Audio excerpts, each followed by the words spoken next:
I never thought we'd see the day, but Antoine has seen something from the beginning because Willie Green was the first coach fired this season. Wow. Gio, Congratulations. Can we Gio. clap it up Clap for him? it up for the boy, Might yeah. be the first time he ever got something Yo, right in Gio, his life. pay up, bro. What am I paying for? Pay up. Oh, that pay. You got to get a new camera. Ah, yeah, you're right. It's got a good point. I just love how the difference. And you got to get a new pair of pants. Crazy. I think Anyway, these are nice pants.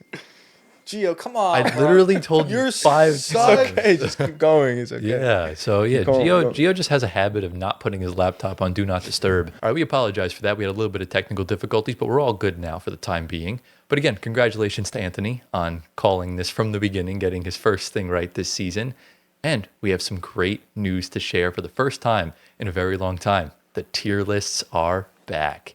That's right, as you can tell by the title and thumbnail, we're going to be putting all 30 NBA team starting fives into a tier list. So this will kind of function just like the essential summer of tier lists where we have everything down from S all the way down to F tier. And we're basically just going to order the starting fives based on how good they are, how good they can be for the championship and stuff like that, and the teams at the foot of the league towards the bottom. But obviously, we'll get into that later on in the show. If you guys enjoyed today's episode, be sure to drop a like, subscribe to the channel, get us to 9K by Christmas Day. I'm pretty sure we're just under 500 subs away from 9K. So yeah, just over a month to get us there, and it's all on y'all. If you're on Spotify audio platforms, give us 5 stars, leave a review, answer the polls, all that good stuff. Follow our socials down in the description below. Follow our personal ones right here on the screen. Make sure to get my guy Giovanni to 1 million Instagram followers. And on the screen right now, we're going to put our playback room. Go join the room. We're going to start streaming there likely next week, if not the week after, because I know we got Thanksgiving and stuff happening. So we'll see what the schedules are like.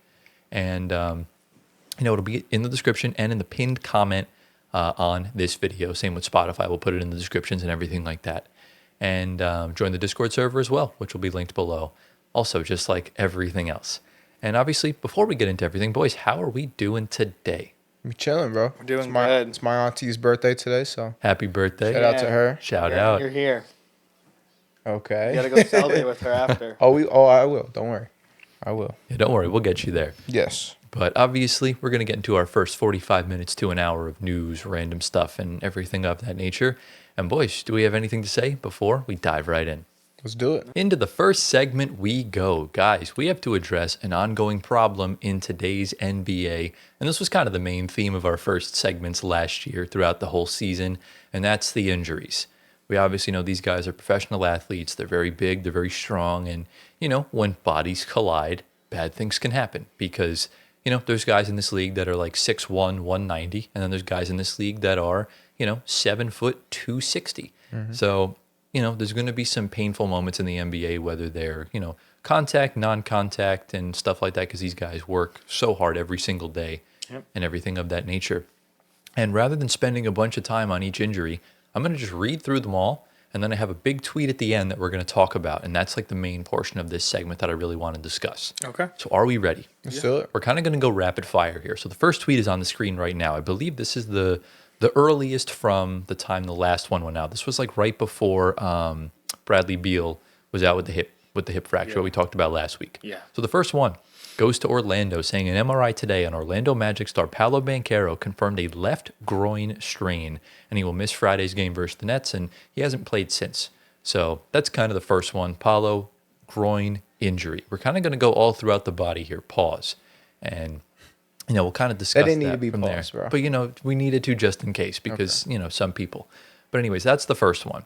Yep. Then you scroll a little bit up on Twitter. We get to the next one from Shams Charani is saying New York Knicks star Jalen Brunson sustained a grade 1 right ankle sprain and will miss Friday's game against the Miami Heat. Sources tell ESPN. I believe he's supposed to come back tonight. I hope. Yep. I just put him in my lineup for fantasy, so I need him to cook. And towards the end of the game last week, he was kind of driving in towards the basket. I believe he stepped on someone's foot and rolled his ankle. Yep. And then Paulo also went up for like this layup floater sort of thing and definitely tweaked somewhere in his groin. So we got the groin and we got the ankle. Those are the first two. We get into the next one from Shams Charania. There's no picture here for whatever reason, but it says Denver Nuggets starter Christian Brown will be reevaluated in 6 weeks after sustaining a left ankle sprain. This was a weird one. He kind of got pushed back and tried to just use his foot as prevent him from falling. and it almost looked like he tore his Achilles, except there was no recoil in that area, but the ankle didn't roll. So it's a very interesting ankle injury. I've never really seen anything like it. I need to see this one. Yeah, I can definitely show you off camera. Yeah. It was a weird injury, but the Nuggets are not going to be without their shooting guard for the next month and a half at least, Right. because he'll be reevaluated in 6 weeks. He's likely missing 2 months, and obviously Tim Hardaway Jr. stepped in, brilliantly at that shooting guard spot. He's been great this season, but that's the next one. We move into the next tweet from Shams Charania, back to the New York Knicks, saying forward OG Anunoby will be reevaluated in 2 weeks from a left hamstring strain. I didn't even know this happened, by the way. That's how many injuries are happening. There's too many to count. Yeah. And I believe, Antoine, correct me if I'm wrong, this was the same hamstring he injured during the Pacers series 2 years ago. No. So he's pretty much strained this thing in Toronto plenty of times as well. So another injury. That's already 4 injuries, and that's not even the halfway point. We get into the next one, saying Maverick star Anthony Davis will miss at least another 7 to 10 more days as he rehabs from his left calf strain. He's kind of the outlier here because he always gets hurt, and we know he was supposed to miss a bunch of time with the calf problem. And, they're worried about the Achilles. That's one of the main factors of why they fired Nico Harris and stuff like that. We get into the next injury, saying Grizzlies say star Ja Morant will be reevaluated in 2 weeks due to a grade 1 right calf strain. So again, the calf is becoming a bit of a common denominator here as we get further into this list of injuries. And another injury for Ja Morant, who's been dealing with so much. Grizzlies fans are starting to lose a lot of patience here because it's kind of ridiculous, getting injured left and right. Into the next tweet. This is the biggest one. San Antonio Spurs Victor Wembanyama has a left calf strain and is expected to be sidelined for a few weeks, which is destroying my fantasy team because they went 50 points a week down the damn drain. 50 points a week. 50 points. He had a 49-point game last week on fantasy. Crazy. It's insane. Crazy. He's nuts. And, a few weeks for Wemby, that's probably going to wind up turning into at least a month. Oh, yeah. Yeah. Knowing the calf and the risks that it brings and stuff like that. And this, I believe, is the first actual injury that Victor Wembanyama has endured in his NBA career, because his first year was limited minutes. They were kind of just, ramping him up. And last year, I would consider a blood clot as more of a health scare rather than an injury. Yeah. But again, there is pain in that area, so I guess you can call it either way. Right. We get into the next tweet. This is the first one where it's not necessarily a fitness problem. This was a freak accident. Saying Los Angeles Clippers forward Derrick Jones Jr. sustained a sprained MCL in his right knee and will be reevaluated in 6 weeks, sources tell ESPN. Jones was averaging a career-high 11 points per game prior to the injury Sunday in Boston. Jaylen Brown dove for a loose ball, went right into the back of Jones's leg, and it kind of buckled forward. The same thing happened a few weeks ago to Aaron Nesmith. Yeah. It looked even worse for him, but thankfully nothing's torn, just a sprain, and he'll be out for like a month. Yeah. So that's another injury, kind of adding on to this. I believe we have 2 more, which is crazy because I've read off like 7 or 8 tweets at this point. The next one saying San Antonio Spurs guard Stephon Castle has a left hip flexor strain and will be reevaluated in 1 to 2 weeks, sources tell ESPN. Castle's been one of the league's best breakout players in his second year. This season, he's averaging 17 points, 7.5 assists, and 6 rebounds. It's really good. So shout out to him. And also, speaking of the hip, we don't have the tweet because there was no tweet.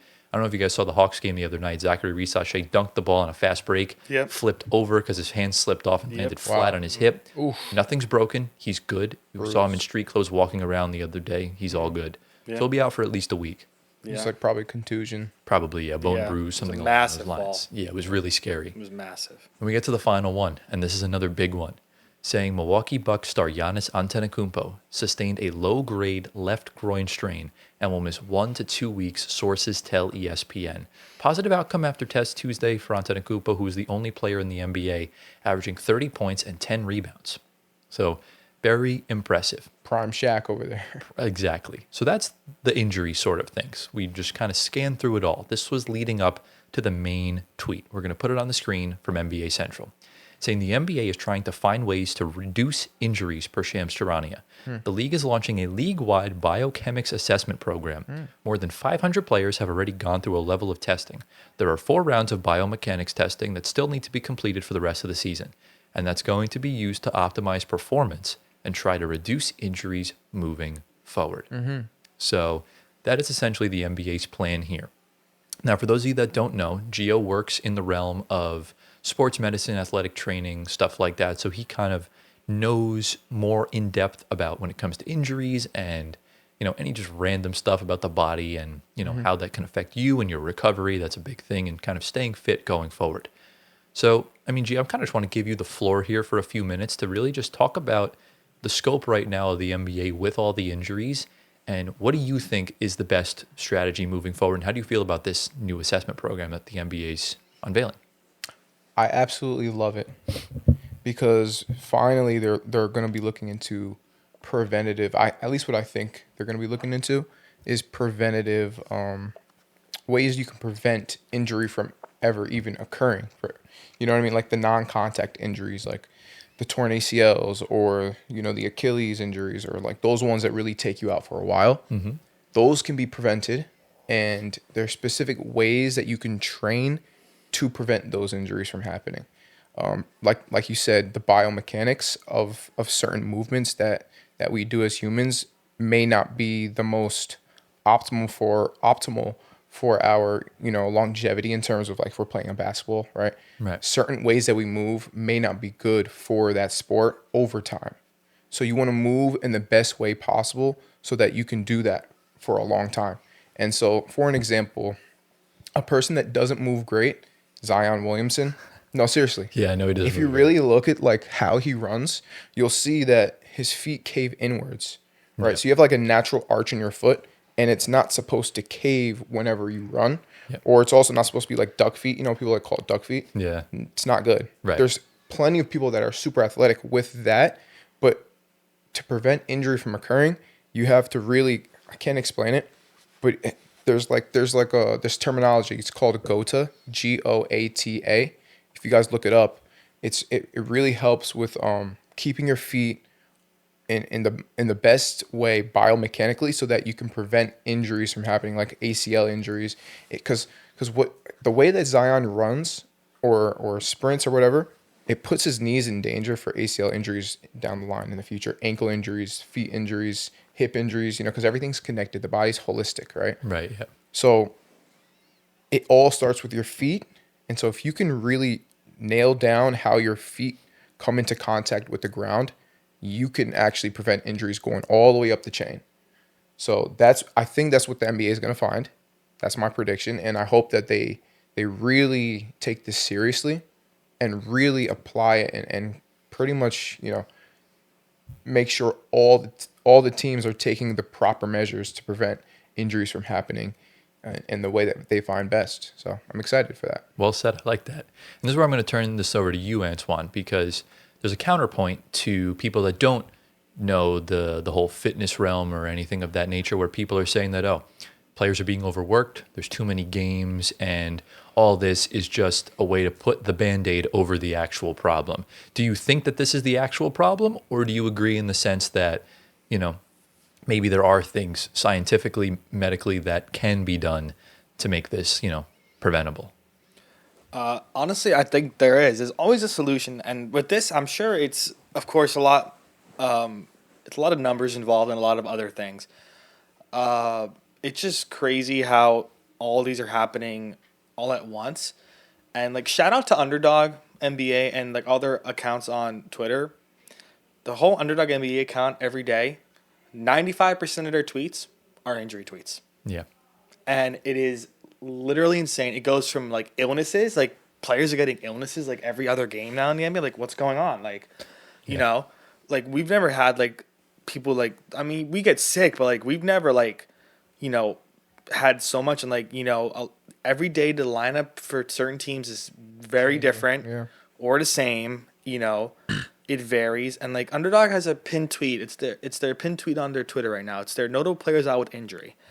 And all these names on the list, there's, one common denominator, and then there's a few that are kind of notable, like Giannis, Wemby, AD, Kawhi, Embiid, Zion, Trey, Ja, J-Dub, Paolo, Garland, Jalen Green, Brandon Miller, Cam Thomas, Tyler Hero, OG, Jaden Ivey, Christian Brown, Dylan Harper, Stephon Castle, Aaron Nesmith, Kelly Oubre, Beal, Poole, Keegan Murray, Walker Kessler, and then from last year, Tatum, Hallie, Irving, Lillard, Van Vliet, DeJounte Murray. The common denominator I find is These are all players on the better end of their careers that have a lot of time left besides maybe like an AD or Kawhi or an Embiid or a Beal. And these are all the stars of the game. Yeah. It's a bit major problem. Because when you have stars of the game that are out, it's bad for, you know, attendance for some fans. But again, I don't think like fans have tickets for games already in advance to like prior to injury, so like you can't really do anything about it. But the best product is not out on the floor for ratings and a lot of other things too for people. So, you know, being a sports fan, I know injuries are part of, you know, being a Giants fan, football every year, of course, because the most contact sports right now are football and basketball. Baseball, shit happens. Sorry. Hockey. No, you're good. Hockey, yeah, hockey, but nothing really like massive injuries in hockey. Like some, but like it's very rare. Yeah. There is a problem with the NBA injuries, I think specifically because when the injury report is filled every night or every game per se, it's a problem. Well, I think. And like, Well, you can say. you know, I don't know if it's on the medical staffs, doctors, new medicine even. Maybe like these techniques to get these players back fast. Like Aaron Rodgers said, "Oh, what is NFL? Oh, I can be back from my torn Achilles by week 15 from week 1." When is an Achilles injury you back in the same season? That never happens. Right. That's an example, I guess, of new medicine. Yeah. And new technology Sure. and Like- like innovation and stuff But like like that. again, like that could lead to worse things, and like, you know. So like I really like. This could be new medicine. Maybe these are all pre-existing for a lot of these guys, I think. and new medicine to speed up the process. I think aggravated it. in my opinion, I think it's more so the fact of the nature of the sport. Yeah. Because obviously I know injuries happen a lot in the NFL, but at the end of the day there's so much padding and protection you wear. And when I think of non-contact injuries that happen a lot, it's basketball and it's soccer because you're wearing nothing. When you're playing baseball, when you're at the plate, you're wearing a helmet, you're wearing an elbow guard, a Yep. foot guard, stuff like that. Same And thing with football. you're also not running around in baseball for an hour to 2 hours, you know, on any Yeah. given day. You know, in a World Cup final, you could realistically play for 2 hours on the field running completely back and forth. Have you seen the heat maps? They're insane. Yeah. And you're wearing what? You're wearing shin guards, and some players wear the smallest shin guards possible. Yeah. So with basketball, what exactly are you necessarily wearing that can protect you from the contact injuries? And at the same time, basketball is one of those sports where you need the stamina and the fitness to keep going every now and like for an entirety of a game, especially in the playoffs when you're playing. Some guys don't sit at all. Yeah. So making sure your body's physically fit is really tough. Yeah. And that's why on one end, you got players like Jokic that are so bought into keeping their body in tip-top shape. Sorry, my mic's too close to the chair. But keeping their body in tip-top shape so he can't get any of those nagging non-contact injuries. Because like you always say, when a non-contact injury happens, it typically turns into a chronic thing, like with the knees and the hamstrings and stuff like that.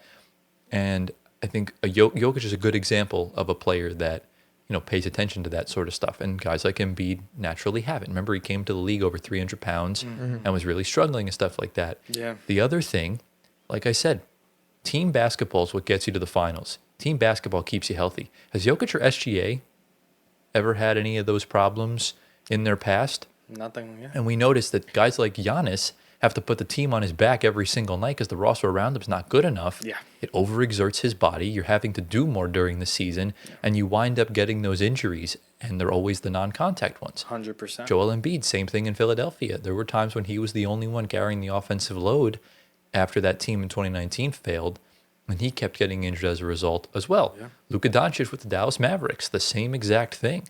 And the healthiest he did really look was when they made the finals. So now you're seeing that he's on a team, and, you know, the team has injury problems, but, you know, his injuries have lessened since he got traded. Yeah. But you look at Jokic, you look at SGA, and, you know, I think that's a good example of, you know, pacing yourself during the regular season because your team's good enough. Yeah. I mean, and like, I'm sorry to cut you Go off. for it, yeah. I know, like, people are always, with this conversation, come back to LeBron. Never injured in his career. Yeah. You know, oh, why is LeBron, and, like, these guys are so injured left and right? Like, LeBron is an anomaly. I'm sorry. That's not the guy that keeps in control of his body. That's the and truth. He puts in his body and everything else. And like, yeah, like he had sciatica. He's 40 years old. That kind of happens when you're 40. But these guys right now are around our age. Yeah. And like, you don't want to rack up a long injury history. And again, the majority of these injuries that I see, of course, from here are all lower body, which makes sense because basketball, using your legs the most, you're running back and forth for probably 3 miles on a court. Yep. Legs are flying everywhere, screens, legs are getting interlocked with screens and other things. So the leg is more open and prone, dive balls, loose balls, screens, blocking fouls, charging fouls. Your legs are going down. Right. And if some, you're not going to see a lot of arm injuries unless, something crazy happens. So, like, I feel like they need to focus on the lower extremities. I think to further really get into your point, Anthony, it's more about the preventable injuries than the non-preventable, because there's non-preventable injuries like you step on someone's foot. Well, there's nothing you can really do about that. You Right. stepped on their Yeah, foot. exactly. It's your ankle's going to twist. It just happens. But it's really the preventable ones where you make a cut and then you end up tearing your ACL because of muscle weakness, or you end up tearing you end up tearing your ACL because maybe you're not moving in the most efficient way for your body to get out of that position. You know what I'm saying? It's those types of injuries where the NBA needs to break down what's going on. Why are certain players getting injured over and over again? And why are other players not getting injured? There should be an investigation. Like, why are these certain players always healthy? What is it that they're doing off the court? What is it that they're doing on the court that's keeping them healthy, right? And then the same thing for the injured ones. Why are they getting injured all the time? What is it? Really do a deep dive investigation on that, and I think we'll find our answer. Another Exactly, yeah. thing that Tyler brought up too, like Brunson's injury last week, they were down 20 to the Magic, and it was 2 minutes left in the game. Why is Jalen Brunson still in the game? You're not winning this game. It's a good point. Like, and another thing with Brunson too that terrifies me, the foul baiting, because when he's looking for a foul and he's moving his body a certain way to draw that foul, that could lead to an injury that's catastrophic for us. Like, that's why that people get upset about that when he's leaning. Because I watch Knicks games and I see him, like, when he has someone leaning, he'll lean into that foul like it's his bread and butter every day. But and again, those are contact injuries. Right. well, when yeah, you're but falling. that's preventable for Brunson Contact to injuries? not Right, yeah. do that and how his style of play. And, like, same thing on Mike Brown. The Knicks were down 20 against the Magic. Brunson's in that game with 2 minutes to go. That's like what Tibbs would do back when that's preventable. Yeah. Like, you're down 20. You're not coming back from 20. Brunson's running full speed down the court, trips on someone's foot, and rolls the ankle, like, pretty bad. Yeah. Like, it's just not smart basketball. Yeah, for sure. IQ at all. Yeah, no, I get it. It's definitely a tough. Injuries are such a tough conversation to have because, like you said, Gio, there is the preventable stuff, and then there's also the freak accidents. Like, it's not Derek Jones' fault that his body's Exactly. right. It's not his fault that he got hit. It's not his fault that he got hurt. Yeah. But Yeah, exactly. when you look at a guy like Anthony Davis, who clearly came into the season out of shape, shame on you for getting injured because you should have done better in the offseason. And then at the same time, you look at a guy like Giannis, whose usage is through the freaking roof. Like, you really can't Exactly. blame him. So that's, again, another issue that the NBA has where, some guys are over pushing themselves and overexerting themselves. And like I said, we'll get the answers at some point. And I'm looking forward to seeing what those results are. And let us know down in the comments, what do you guys think about this new era of the NBA with this program? And do you think that's the real root of the injuries? Do you think it's a fitness problem? Or do we think it's something deeper than that? And, we'll see what happens when the time comes. But boys, do we have any sort of final thoughts, questions, comments, concerns on this before we get into the next segment? Let's go. Into the next segment we go. Welcome, ladies and gentlemen, to Tyler's Team Spotlight.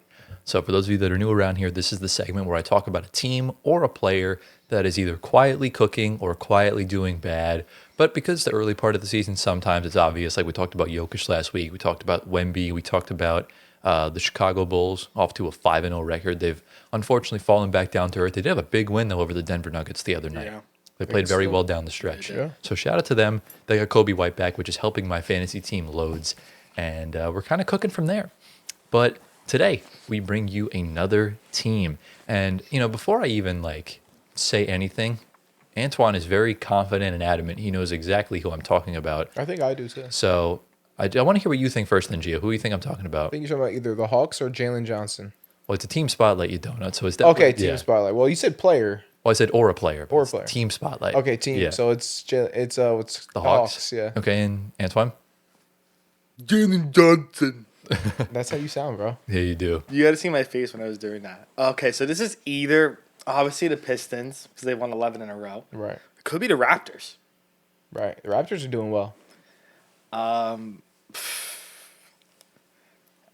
know. Got to pick one, bro. I feel like it's still the Pistons. Okay. I'm gonna roll. Go for it. Is it an East team? I'll just make a guess. It's the Pistons. So you said the Detroit Pistons. You said the Atlanta Hawks. All the overlay is transitioning. I just gotta let you guys know. You know the Pistons won again. So We're it's the talking about the Detroit Yeah. Pistons. I was going to talk about the Raptors because I was banking on the Hawks winning last night to talk about them, but you cannot ignore what the Detroit Pistons are doing. But Fetty, don't worry, we'll talk about the Raptors at a later date because they are hooping. Yeah. I think they're like 9-1 in their last 10 games. Really? They've They're like on last fire. 10, 8-2. 8-2. So I think it might be 8 in their last 9. But I believe they're third or fourth in the Eastern Conference. So shout out to the Toronto Raptors. Shout out to Fetty. Shout out BI. He's hooping. Yeah, he and is. like it feeds into my agenda before Once you of beat New Orleans. you have well that too, but you have a complete team around you, so he doesn't have to do all the work. Yeah. So his body's staying intact. So we'll talk about the Raptors soon, but let's talk about the Pistons, man. My goodness gracious, they have won 11 straight games. Let me say that again. 11 in a row. Just to put things into perspective for you, on November 17th, 2023, the Pistons lost their 10th game in a row. They went on to lose 28 straight. This year, on November 17th, the same exact day was when they won their 10th straight game. Wow. It's incredible to see what the Pistons are doing this season. I have some stats and some numbers for y'all. Obviously, they're first in the Eastern Conference right now. They're at 13-2 record, which is just insane just to even think about. This ties them for the longest win streak they've had since the 2007-2008 season, and that season they won 59 games. It was the first seed in the Eastern Conference. And right now they sit atop the East. Could this be the case once again? Could we see this team win almost 60 games? That just putting that into perspective sounds crazy.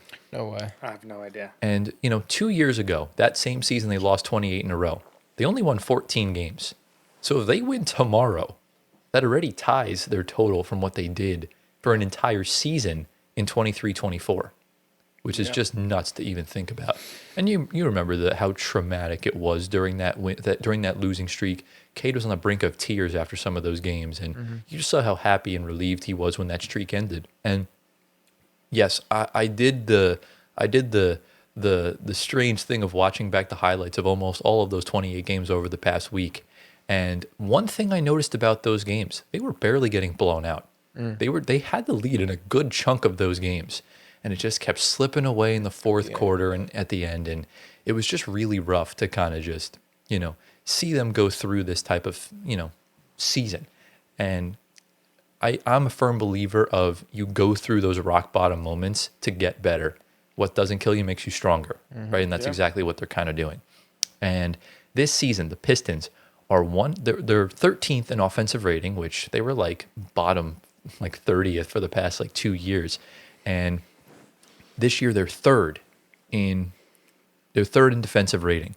And no, they're second in defensive rating. Sorry, I have my numbers mixed up. So they're 13th in offensive rating. They're second in defensive rating, which equates to fourth in net rating. Wow. During this 11-game winning streak, they are seventh in offensive rating. Their offensive rating is almost 120.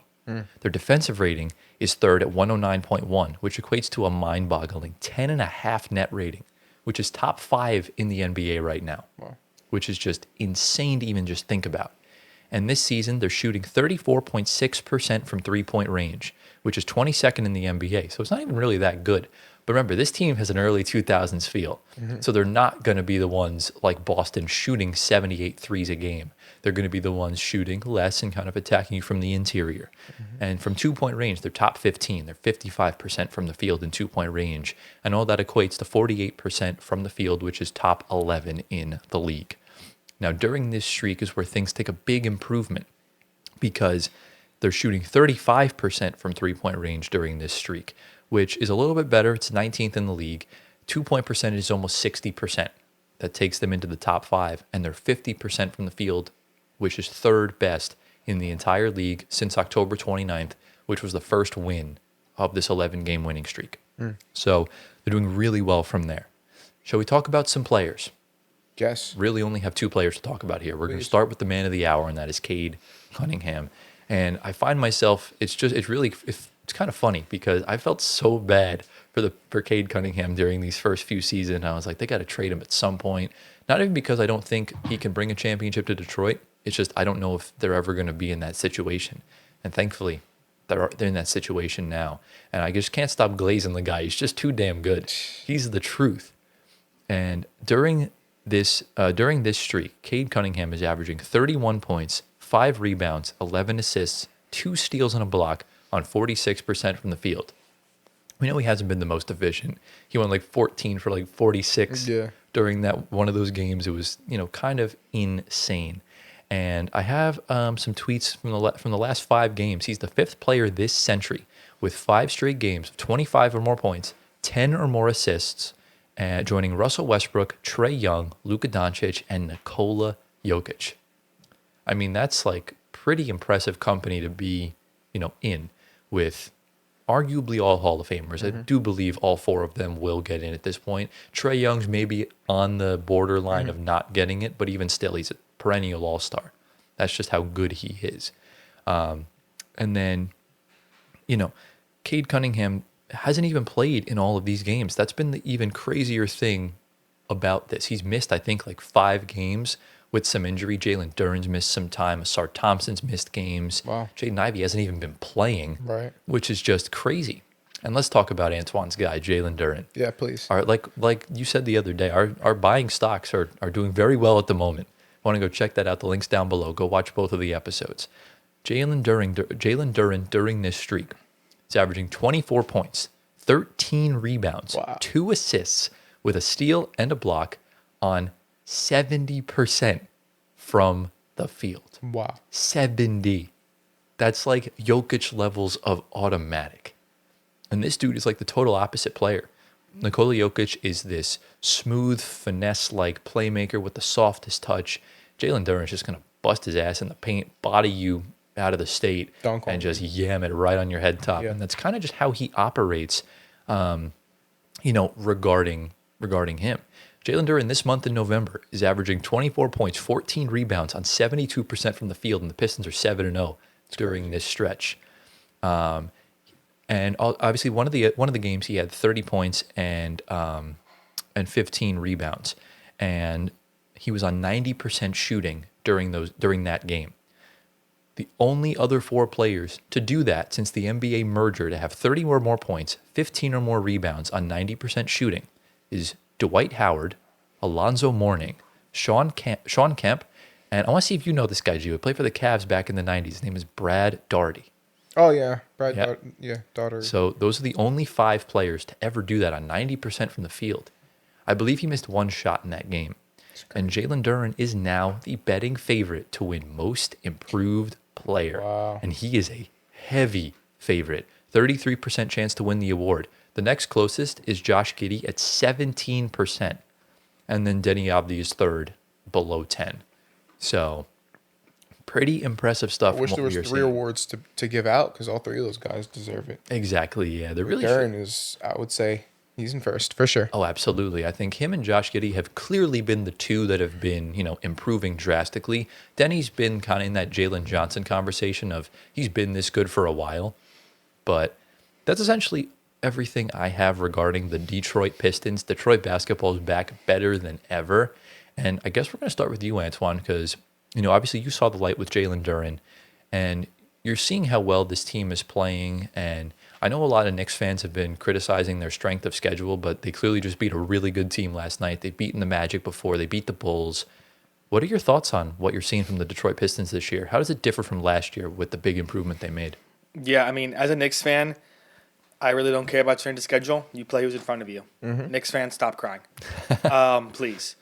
Okay? They don't make the schedule. The NBA does. Blame them. Listen, right now this team is clicking on all cylinders, and we even mentioned the guy's name yet, but Trajan Langdon. This man should be given the keys to Detroit. Just because, listen, I'm a fan of unsung heroes as well. Bringing in Duncan Robinson looks really like first, second year him on the Heat. His 3-point percentage is over 40%. Yeah. When was the last time we saw that when he was on the Heat? He kind of declined, but Duncan's looking good. He started all 15 games so far. Of course, bring back Paul Reed. Paul Reed had like 20 and 13 a few games ago. Crazy. Him and Like- Isaiah Stewart have been the perfect backup bigs for Duren. I don't see Paul Reed as like a center, but he isn't. And again, Tobias has been out since like the first week. No, Asar has been in and out. Levert has missed a few games. Ivy, of course, has been out all year long. Marcus Sasser is kind of a rotation guy, but where Langdon hit is with 3 guys. Mm-hmm. 2 of them were from the draft. One of them is also just another veteran guy that has been lighting Javonte Green. Yeah. As soon as he He's signed hooping. him, What Cleveland? Why was this guy not playing last year? I mean, that team is really stacked. They really did not have the minutes. for Javonte him. Green dropped 20 plus off the bench in the past 2 games. Efficiently. And he's on a vet min. And then again, draft wise, I know we're going to talk about Danish Jenkins. Watch out for Shaz Lanier. Yeah. Shaz Lanier is a Tennessee guy. Last year, Tennessee was borderline almost like a 1-2 seed. And Lanier was their best player. 3-point shooter, automatic. Now he's getting playing time, not starting, but bench time, and he's putting up, 9, 8, 10. That's going to go only up and up for him. I mean, in his last 5 games, on 18 minutes a game, he's averaging 6.5 points, 2.5 rebounds, 1.5 assists on 36% from 3-point range, and he's taken 5 attempts a game. That's how good he's been playing. Shaz, when they drafted him, I was like, oh, they got to steal if he's playing for them. Because I watched him when he was at Tennessee. He's a baller, 3-point guy, hungry. And then getting to Danish Jenkins, of course, who I have on fantasy now. This kid, What a story. This kid's nuts. Is What he a the guy with story. the dreads? Yeah. St. He's a John's, point guard, yeah. St. John's guy, right in our backyard, undrafted, Hooper. finds himself in Detroit, immediately looks like one of the best rookies we've seen, and is already one of the most comfortable rookies playing Yeah. games in the NBA this season. Yeah. In his last Like- 5 games, he's averaging over 20 points. Wow. 7.5 assists, 4 rebounds, 2 steals. Ready for the shooting splits? 50% from the field, 44% from 3, 80% from the free throw line on 35 minutes a game. And for a lot of you people watching, you are making more money than Danish Jenkins. His salary is $85,300 for the season. Yeah. He's making less money than your father, than your mother, than you, than your brother. There are people making 6 figures, Wow. making more money than Danish Jenkins, which is crazy. crazy. He's playing like he's a $50 million guy. Yeah. Yeah. It's nuts. How tall is he, by the way? I don't even know. He's like, I'll He's pull it up. small, on ESPN. right? 6'4", 165. Oh, never yeah. mind. Yeah. But listen, Langdon, I don't know if he saw much in like Javonte Green. Took a shot on him, Jenkins, same thing. Sometimes you hit on undrafted free agents. This is one guy right here. Lanier in the second round was great. Of course, bringing in Dunk. Bringing back Paul Reed. You're waiting on some guys, some injury. Levert, we'll see what happens when he comes back. Still no idea with Malik Beasley, but right now it looks like they don't need him. But, again, just Langdon hitting on these guys. This is what good GMs are made of. You need to be able to scout talent that is not already known by Right. Others. 29 other general managers. Right. I.e. Cade Cunningham, i.e. Jalen Duren. Well, everyone knew about Cade, but they just... oh, yeah. But listen, Javonte, vet, just was getting tossed around. Yeah. Find a home for him. He's dropping 20-point games like it's no issue. The rookies, same thing. It just depends if they're into the right system. Yeah. JB's building on Dennis and Shaz. Wait for Shaz. He's going to get a lot more playing time. I have a good feeling about that. And then obviously when Ivy, Levert come back, they may be a little bit less playing time, but still great bench pieces regardless, because depth is what is needed. And when you come playoff time, those guys off the bench, all the experience they're going to have in the regular season with this team, that's going to be a major issue for us as a Knicks fan. I got one question. Another thing, and listen, watch out for a star trade, the deadline for these guys. One question for you, Anthony. So Ivy, is he fully healthy to play? No, he's out. He's not. He's been cleared for 5-on-5. Clear for 5-on-5, so he's getting there. He's getting there. Give him another couple weeks. In another couple weeks, few weeks, month, when he is healthy and ready to play, but the Pistons are still playing great basketball. What do? Do you play Ivy over the guys that have been producing big time, like the guy you just talked about from St. John or Javante Green, whatever his name I is? mean, listen, Ivy's getting paid a lot of money, so you have to put You him. have to. Because But what would you do as the coach? I would put You Ivy. gonna ride with the hot guy? I would absolutely put Ivy in. I would Really? put Ivy in. Absolutely, yeah. Ivy gives you experience, may give you a better chance to win in some scenarios. And then you just ride Dennis, Shaz, Javante off the bench like they've been doing for a little bit. I mean, Dennis, maybe, throw him in some lineups, who knows. But you got to start Ivy. Ivy brings so much to the table for them. And, that's a guy that needs to be starting. Same with Tobias.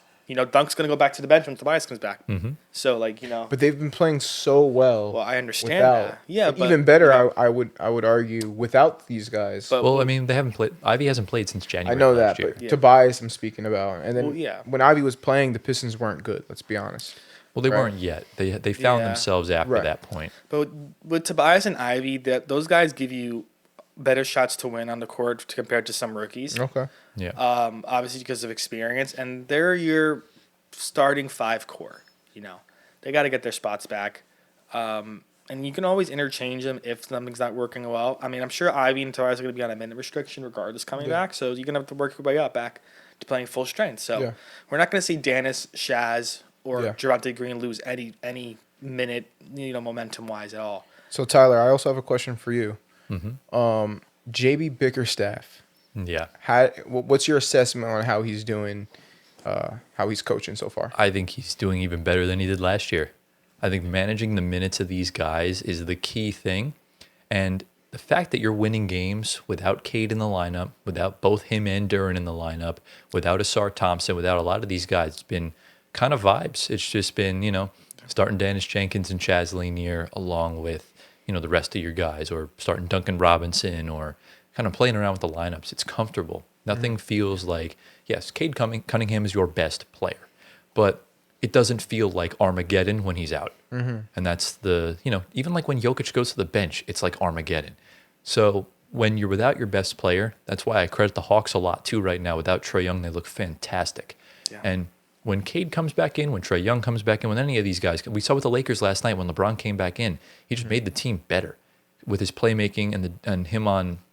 Just him being there with his gravity, it just makes the team flow a lot more, which leads to comebacks during deficits. It leads to further blowouts during close games. It just adds something. And Jaden Ivey and Cade Cunningham are such a good duo because Cade's one of the best playmakers in the league. I think he's like top 3. And when you look at Jaden Ivey, brilliant off-ball scorer, and that's the kind of thing you need with your guard room, is that you don't want players that do the same thing, Phoenix Suns. You don't want players that do the same stuff. That's why Beal and Booker didn't work. Mm-hmm.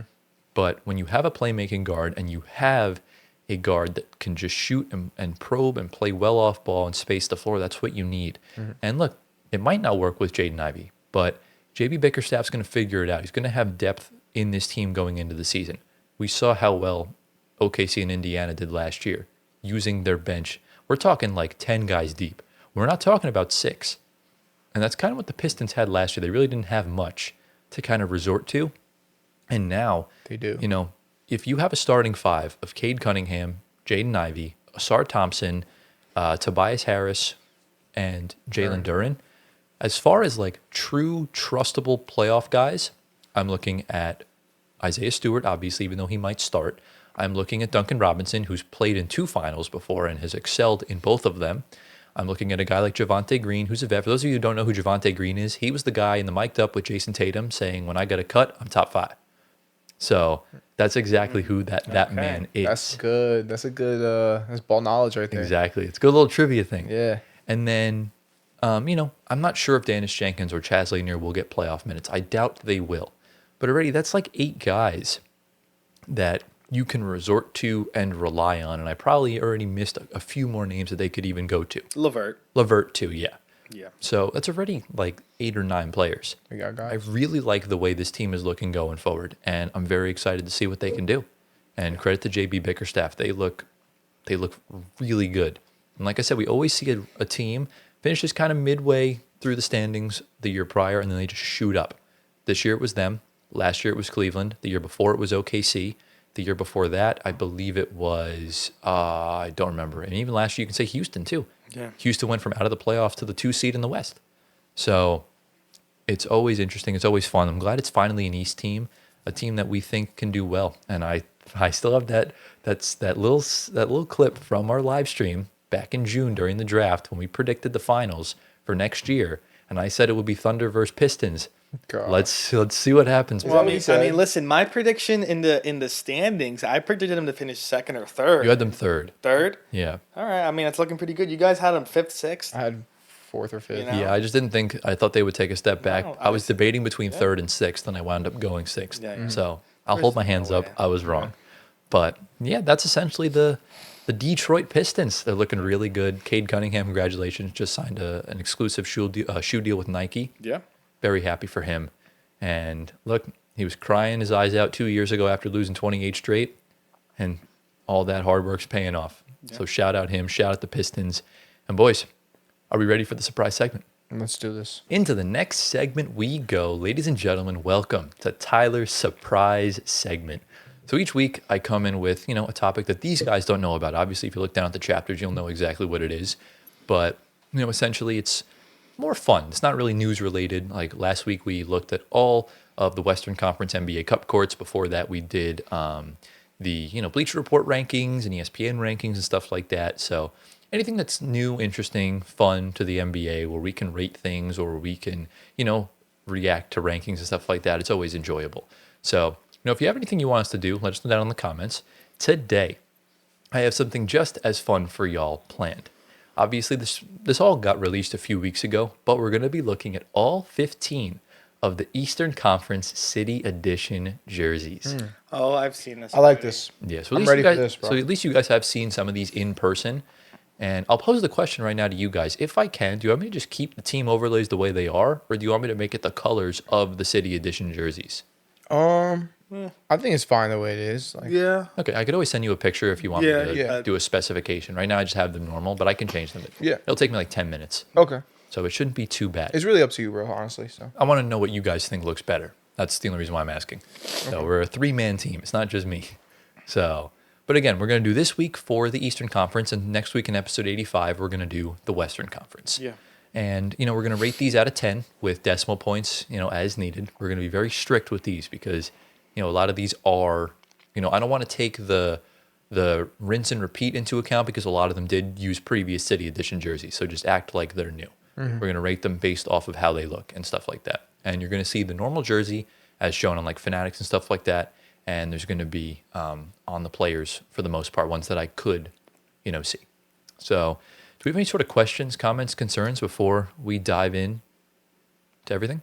I'm ready, man. All right, so let me just pull this up for these guys. Obviously, there's going to be a filler image here. There's just a picture of them. Is Bert from Sesame Street, and I usually use this whenever we draft either Josh Giddey or Karl Malone in drafts. So it's always a nice picture. Yeah. But are you ready for the first team? Yeah. Yeah.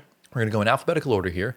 We're going to start off with the Atlanta Hawks. So bringing back the Peachtree one from a few years ago. That's cool. It's kind of got this. It's a black base. Again, for the audio listeners, a black base with like this silver like font with the peach colored outline on the jersey. Yeah. I like it. And as I said before, normal one on the right, and there's an image on the player, big ol' Zach.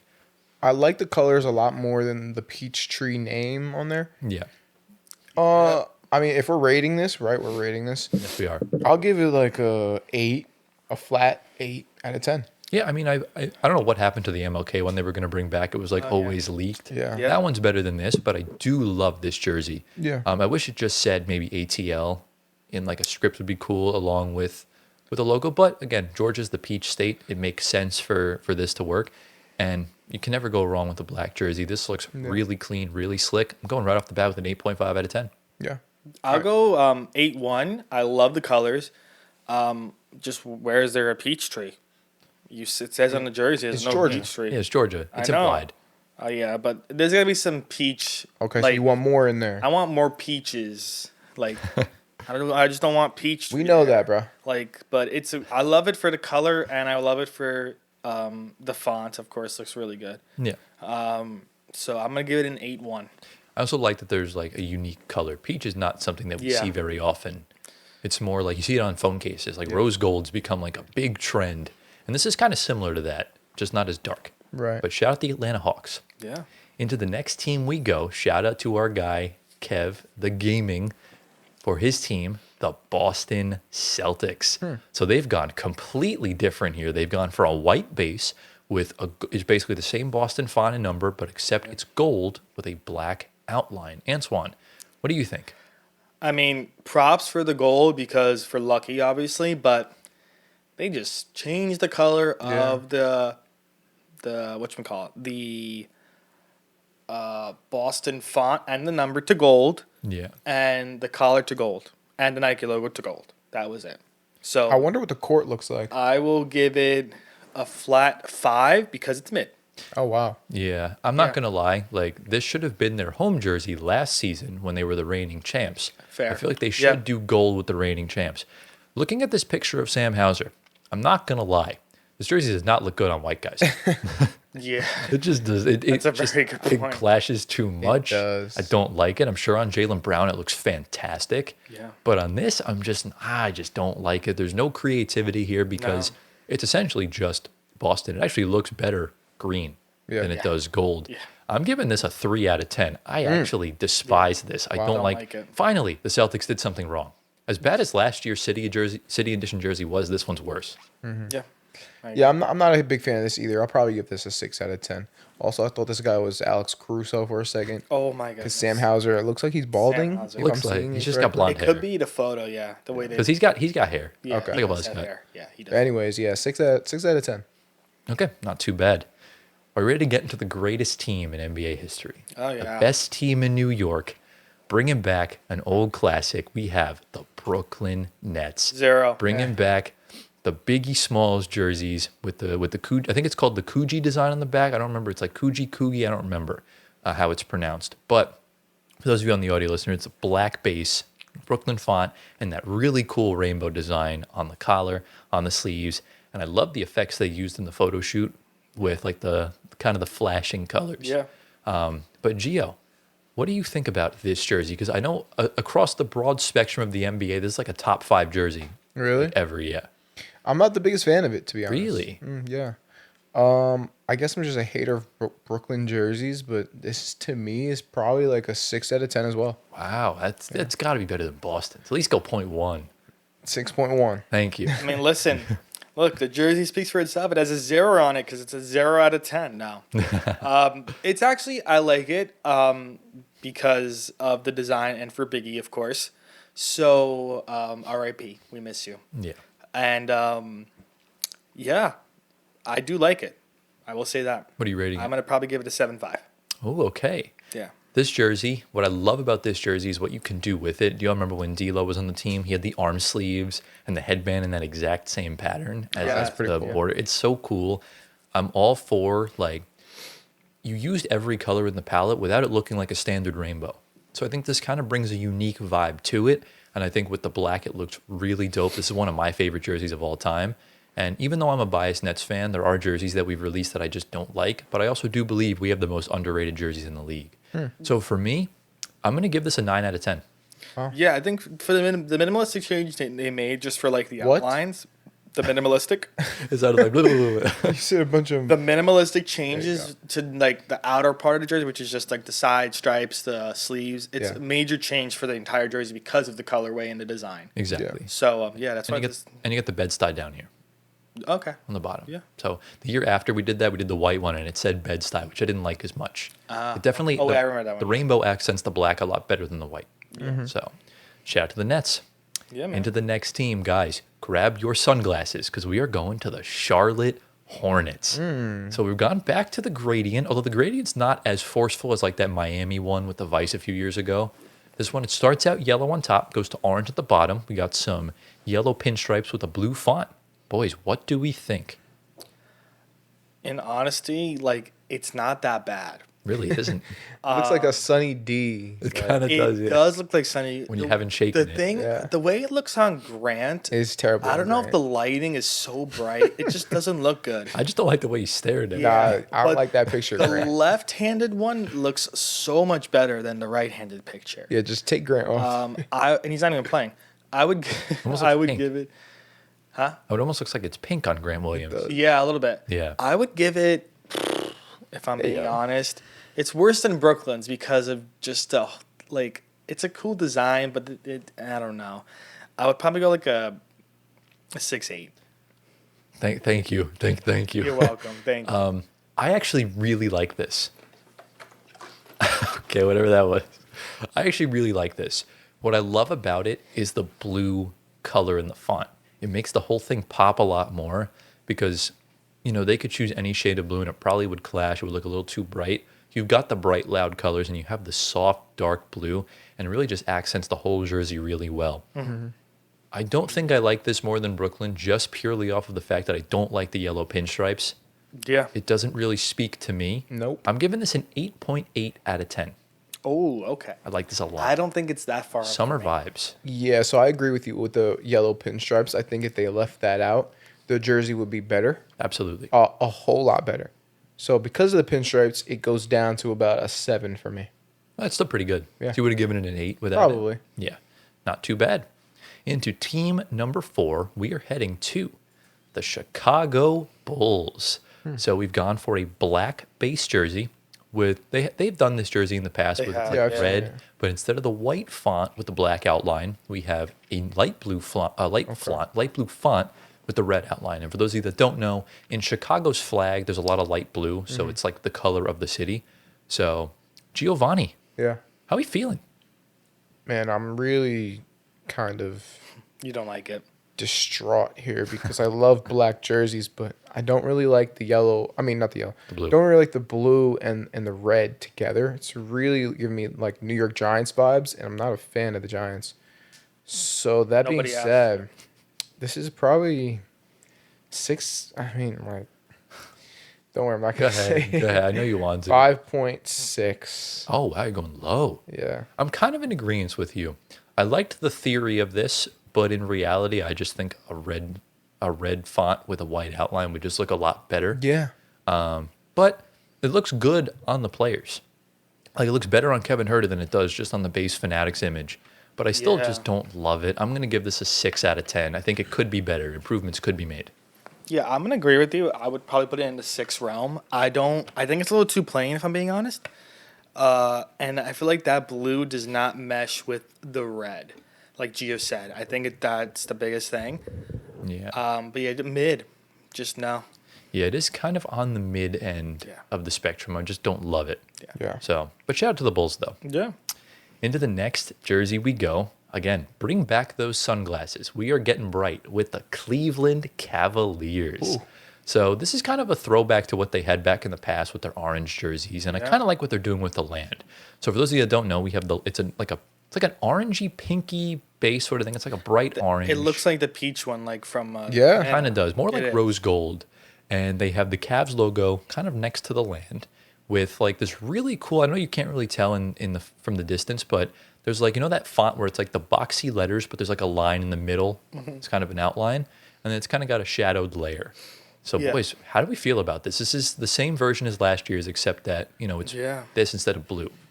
The blue one hit hard though. Really did. The blue one hit hard. I mean, this color though is great too. Yeah. I don't like it for Cleveland though. Yeah. What did I give Atlanta? I don't It's remember. like an 8-1. I think it was something in the Yeah. East. I would give it an 8 flat. How do you feel It's- about this? It's right on the same spectrum because I like the colorway. I actually like the color, but not for this team, and it's throwing me off because Cleveland is not known to be a super vibrant, bright city. Right. It's actually usually very gray and boring, to be honest. Sometimes you need a little pop of color. Yeah, maybe that's what they're Inject trying to some do here. greatness into the city. They're Yeah. trying, but that being said, it doesn't really match the vibe of the city, and therefore I'm going to give it a 5. You just don't like the Cavs. Yeah. For me, I really like this. This is probably the best they could have done. I think this is one of the best city edition jerseys in the league right now. I love the color. I like that it's different from what you usually see because with the Cavs, it's like a soft navy, soft gold, soft burgundy. This kind of just goes off the beaten path. I loved last year's. I think this one's just as good, if not better. I'm probably going to give this. I think I'm going to give this. Do I want to give it the same as Brooklyn? I think I'm going to give this an 8.9 out of 10. right in between Brooklyn and Charlotte. Just because I love Brooklyn so much. I may have to raise Yeah. Brooklyn at some point as we move on. But shout out to the Cavs. Also, I hate how big the sponsor is. Yeah, I see it too. But into the next team we go. Guys, we just talked about them before. We're going to talk about them again. The Detroit Pistons. So they actually revealed this months ago last season during a Slam magazine ad.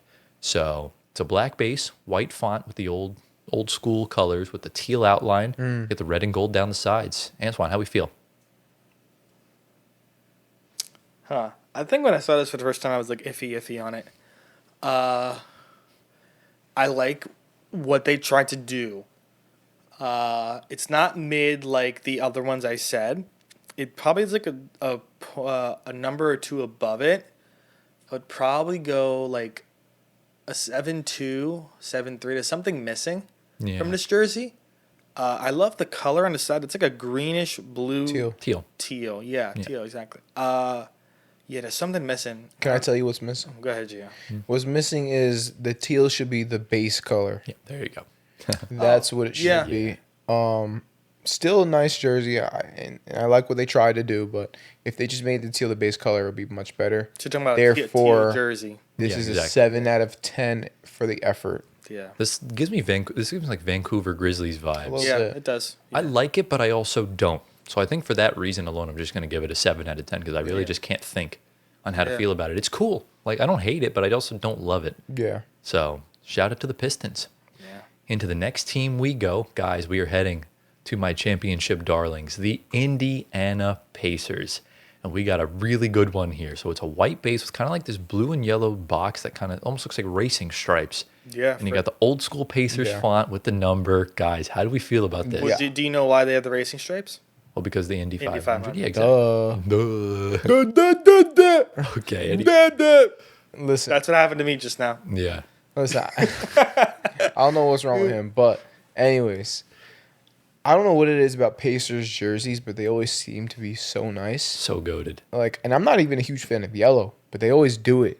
They always do a good job. So this right here is probably my highest rated jersey. I'll give this an 8.5 out of 10. I was going to say, this is the best one I've seen so far. Agreed. So, yeah, 8.5G. Yeah. I agree with you. This is how you do a white jersey. You need other colors to kind of supplement it. My only criticism, you wasted it on a tanking year. Yeah. Dude, imagine this in the playoffs. They better bring this back next year. Yeah. Make Yeah. this the statement jersey or make this your home jersey and do a blue version for the away or whatever. This is fire. This is one of my Nice. favorite jerseys that I've seen probably in the past decade. This is really good. I'm giving this a 9.5 out of 10. Oh, wow. This is almost perfect to me. Okay. Love it. So shout out Indy. And there's your guy, Gio Isaiah Jackson. Yeah, And he's doing good. He's He hooping. is. He's hooping. He's trying his best. So, into the next team we go. A lot of people are going to love this one. This is one of the most popular jerseys of all time, and it's the Miami Heat bringing back the Miami Vice. We got the black base with the text font is blue with the pink background, and then it's reversed for the number. So, how do we feel? Yeah, I mean, listen, I'm sorry, Andy. You were the best one. This is the best one right now because I love this jersey. Just everything about it screams Miami. And I would probably, this is going to make it into the 9s. It's going to be a 9 out of 10 for me. Not a 10, but it's a 9. Yeah, I love this one a lot. This is probably one of, if not my favorite Heat jersey. I do like, I am in the minority. I do like the gradient version of the Miami Vice. People don't like it, but, you know, jerseys are boring. This actually pops. It's really good. I'm probably going to give this a 9.2 out of 10. I really like it. Yeah. I'm just gonna rock with the same rating I gave for the last jersey. I'll give it an 8.5. So you're really strict. Nothing's made the 9s for you. Yeah. I'm curious to see if anything does. We'll see. And I do think the next one probably will. And again, this is another one of the most popular jerseys of all time, at least in this current era. We have the Milwaukee Bucks bringing back the Cream City. So we got the cream off-white base with the green font and the blue outline. Very thin behind it. Gio, is this a 9s worthy jersey? Not quite. Oh, It's damn. a very nice jersey though, and it's very smooth and creamy. Yeah. We're gonna have to give it a. You might as well I just feel do it. like there's something missing. There's an 8 point. This is an 8.8 because Okay. it's slowly churned. You know what I'm saying? Yeah, okay. I feel like I love the Cream City, of course, and the color fits perfectly. Yeah. Ooh. I would probably go like 8-8. You went 8-8 or 8-9? He I went said 8-8. 8-8. 8-8, yeah. I'll go 8-8. I think Miami's a little better. I think I like this more than Cleveland. I think I like this more Yeah. than the other one. I'm going to bump Brooklyn up to a 9.1, and I'm going to give this the 9 out of 10. Okay. Okay, So we're going to I was too harsh on Brooklyn at the start. All right. So I'm going to bump Brooklyn up a little bit, and we're going to keep it at that. I really like this. Off-white, cream, whatever the color Yeah, I it like is my off-white. favorite. It's Yeah. so underrated. I've worn it on the show. I've worn that color on the show a few times. I have to bring it back. So we have 1, 2, 3, 4. We have 5 teams remaining.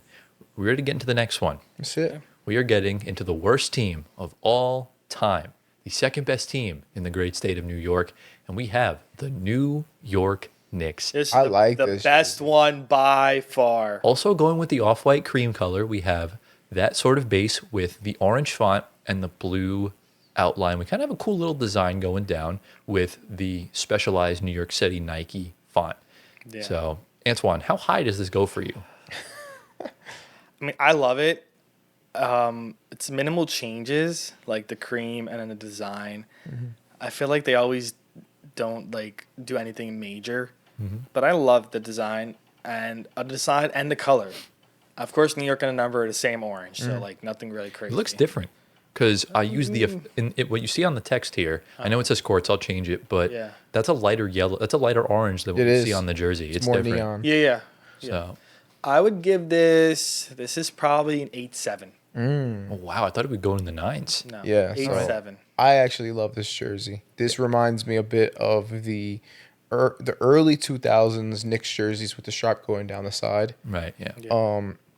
This is one of my favorite jerseys so far, so I'm going to give it a 9 flat. Wow, he's giving it a 9 Yo, flat. Gio, bro. 9 flat. Guys, we've reached uncharted territories. I actually like this Knicks jersey a lot. Yeah. Again, the color's great. There's texture around it. It doesn't feel empty, and they finally used a brighter orange. That's all I could ask for. So I'm going to do some more changes. The Nets are now at 9.2. The Heat are 9.3. Nets are a 9.2. Bucks are a 9.1. This is a 9 out of 10. Okay. This is really good. Surprised you gave the lowest rating. I mean, he's a fake Knicks fan. I It's can, okay, fake Knicks fan. I mean, It's okay. It is 8.7, I mean, right? Yeah, Okay. 8.7. 8.7 runs up to 9. So maybe it's a 9 for me. No, we only I average, like it. We only average round up for the points per game. Into the next one we go. We are heading to the Orlando Magic. So it's Okay. kind of hard to tell. We kind of have like an icy silver base That's with the pretty cool. old school Magic font and the blue number. How we feel? Okay, this is the best one. Really? I Icy. love this one. I like the stars going down the side too. I love this jersey. Yo, Gio, bro, is it a 10, man? No. It's a 10, man. Nah. I'm going to go 9.5. Wow. Whoa. This is beautiful. I mean, first I don't know off, about that. credit to the Orlando Magic. They released 4 new jerseys this year. They They did. hit on every single one. Yeah. Like that statement jersey, the black and blue one, looks, oh my God. This is beautiful. I just love it. it's like dreamy. And this is just as good. Doesn't look Fanatics doesn't do it justice. Yeah, I What we're get it. seeing though, that platinumy silver color looks incredible. This to me, ooh, this is tough. This is really tough. I think I'm gonna give this it's hard because we couldn't find any pictures of a player because they haven't worn them yet. Fair. So that's why it's tough. I'm gonna give this the benefit of the doubt. 9.4 out of 10. Wow. Just below Indiana's. Okay. This seems kind of like boring to me. It's kind of Oh my god. yo, That's crazy. Anthony, take it easy, huh? What the hell is wrong with you? This is kind of boring. I don't know. You know he doesn't like blue. I mean, it's not even that. It's just it looks like plain white. I mean, I do like the That's fact that white? they did. It looks like it to me. It's not What? though. Gio. I mean, I got to see it in person then, but Yeah, you'll see it in person. as of now, like it's kind of boring. I mean, the stars is a cool idea, I guess, but I'm gonna give this like a 7. Wow. Yeah. That's actually crazy. I'm actually going to change my rating. I'm going to put it at a 9 out of 10. I'm going to put it the same as the Knicks. So, not so bad. We have 3 teams remaining. We're going into Gio's favorite team of all time, the Philadelphia 76ers. Oh, no. So we have like this navy blue base with the text Philadelphia, very colonial, and we kind of have some gold going down the sides. They haven't worn it yet either, so I haven't been able to find one with a player. No. this ain't it. They could have did better. They could have did so much better with this. What's the one that we liked? The black and gold one. That's the best one they've had this year. Well, that's just the throwback one. Yeah, it's just a throwback. That's like the best one. Well, obviously, yeah, because it's nostalgic. Yeah. This Yeah. is just No. boring. This- This is 7 out of 10 for me. It's a 5. It's mid. This is 5.5 out of 10 because I like the Navy. Yeah. It's really the only thing. Yeah, it's not. mid. It's not that good. It's not. So, do better, Philly. You're better than this. Yeah, come on. So, anyways, into our penultimate team, guys. We may have found the best city Oh, I edition already know jersey what left. this one is. It's the Toronto Raptors. Fetty, let us know down in the comments what you think of this jersey. We have like this black, dark gray, charcoal-like color with the Raptors pinstripes going down, and we have a new version of the dinosaur wearing a Jakob Poeltl jersey, which is essentially, it's just the year they won the championship with the red number. How do we feel, Gio? It's good. I know so many people. I know so many of you guys are gonna love this jersey. Because it's nostalgic. He just wants to be different.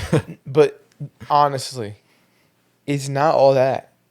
Maybe I'm just tired of seeing it I think that's why. because they just They don't just move forward. overuse it. And it's like, Yeah. come on, let's do something else now, So, and they can do so much. They're the Raptors. They can do so much with that.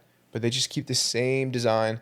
That being said, this is a 7.5 out of 10. That's crazy. You're hating big time.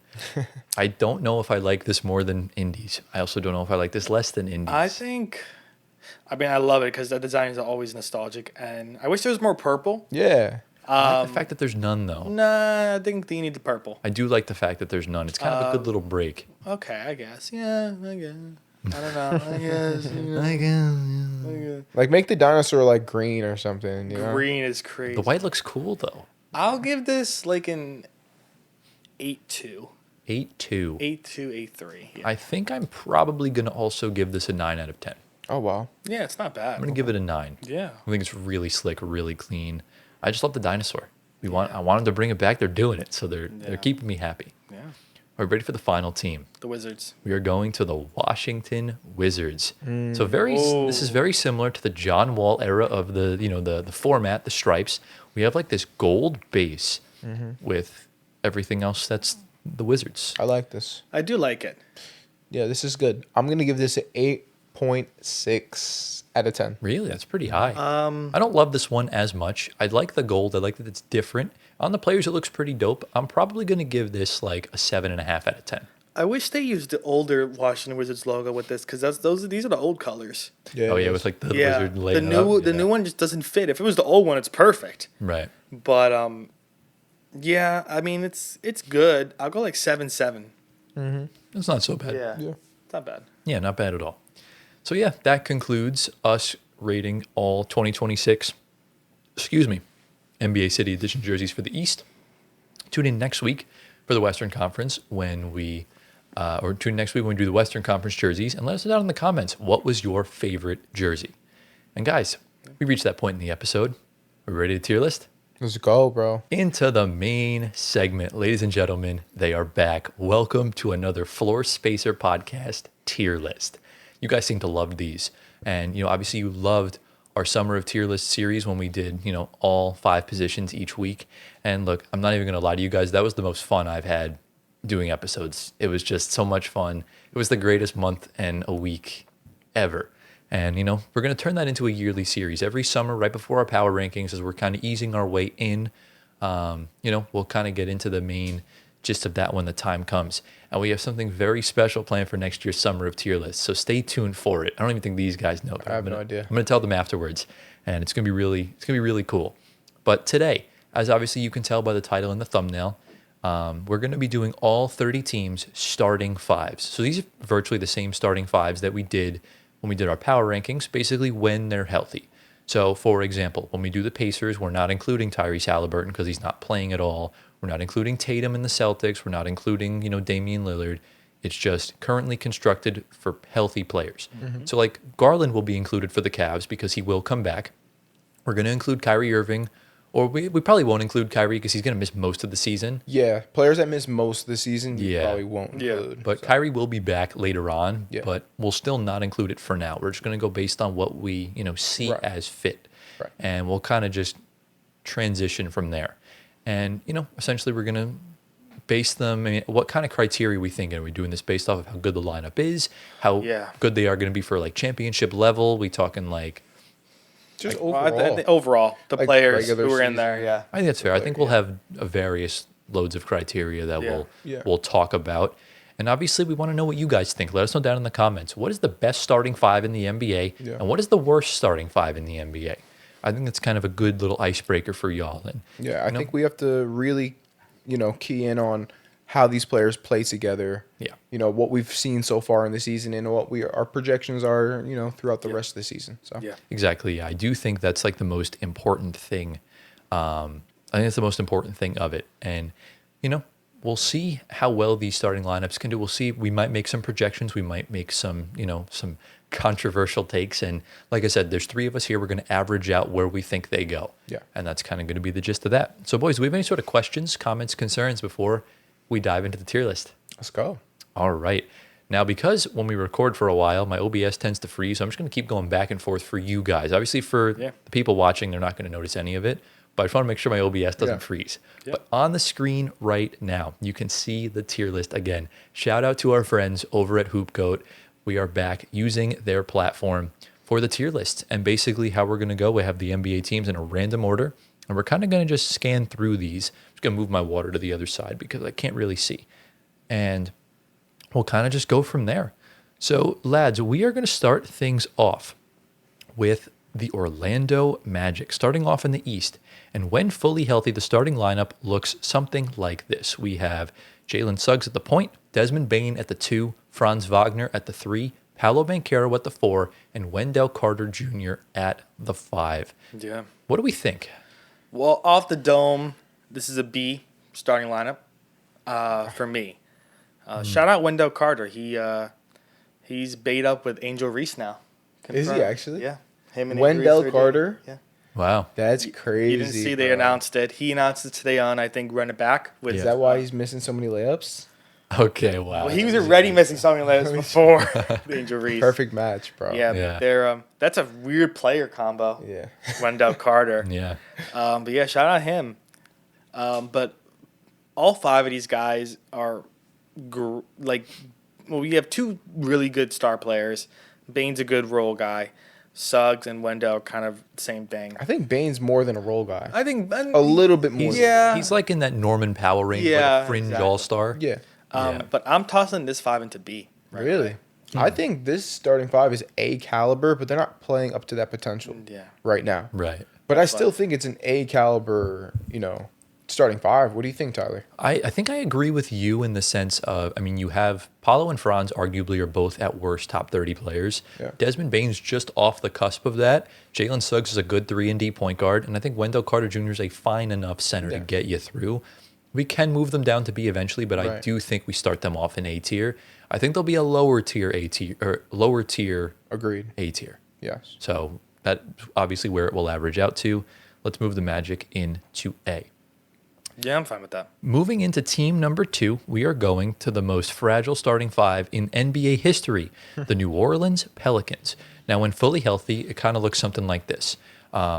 Jordan Poole at the 1, Jeremiah Fears at the 2, Herb Jones at the 3, Zion Williamson at the 4, Derek Queen at the 5, or you can run Jeremiah Fears at the 1, Jones at the 2, Trey Murphy at the 3, Zion at the 4, Queen at the 5, any sort of... I like the second one better. Yeah.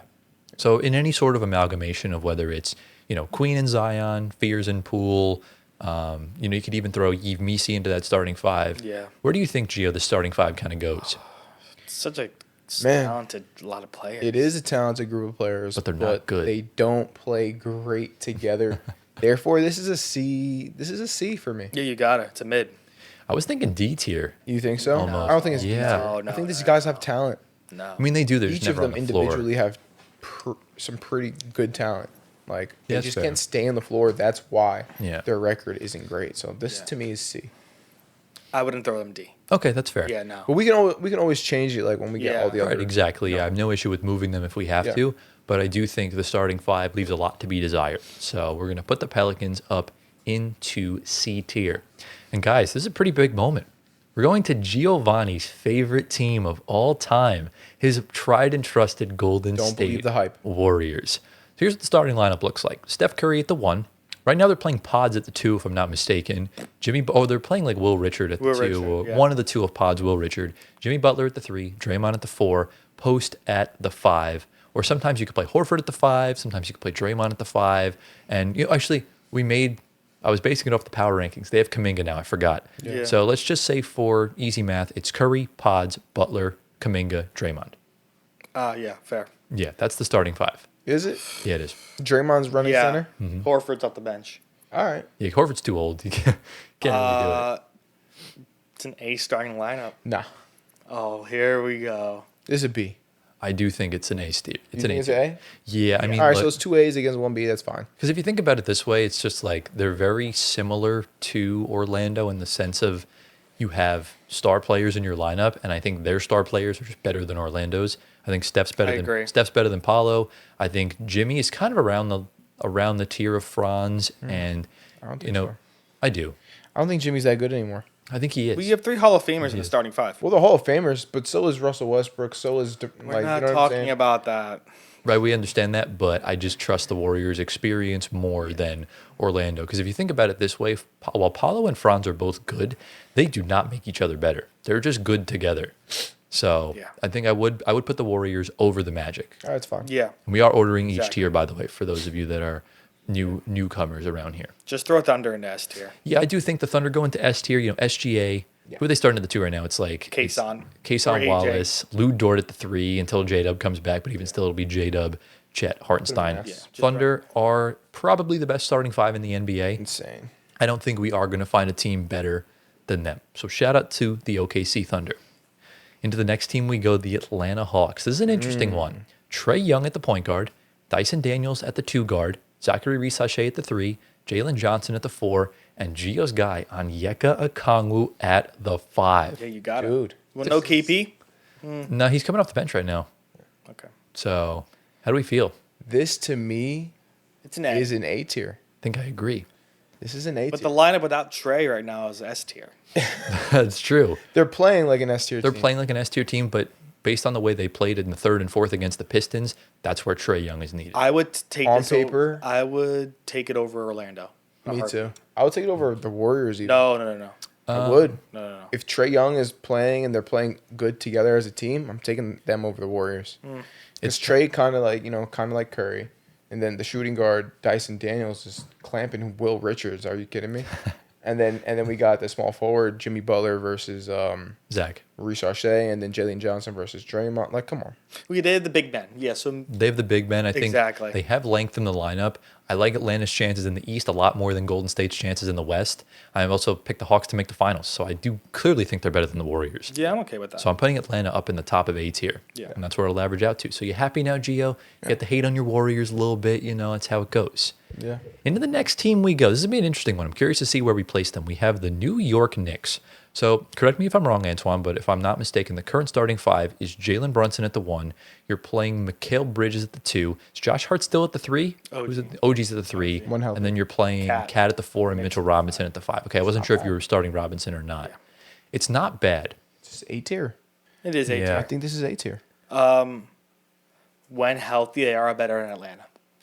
I don't know.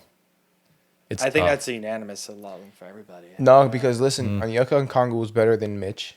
Sorry. Yeah, we can But comfortably agree on Mitch is that. an offensive rebound machine. Doesn't matter. What else? Doesn't matter. What else You can he got do his though? Numbers. I mean, dunks, That's it. So- Cats at the power forward.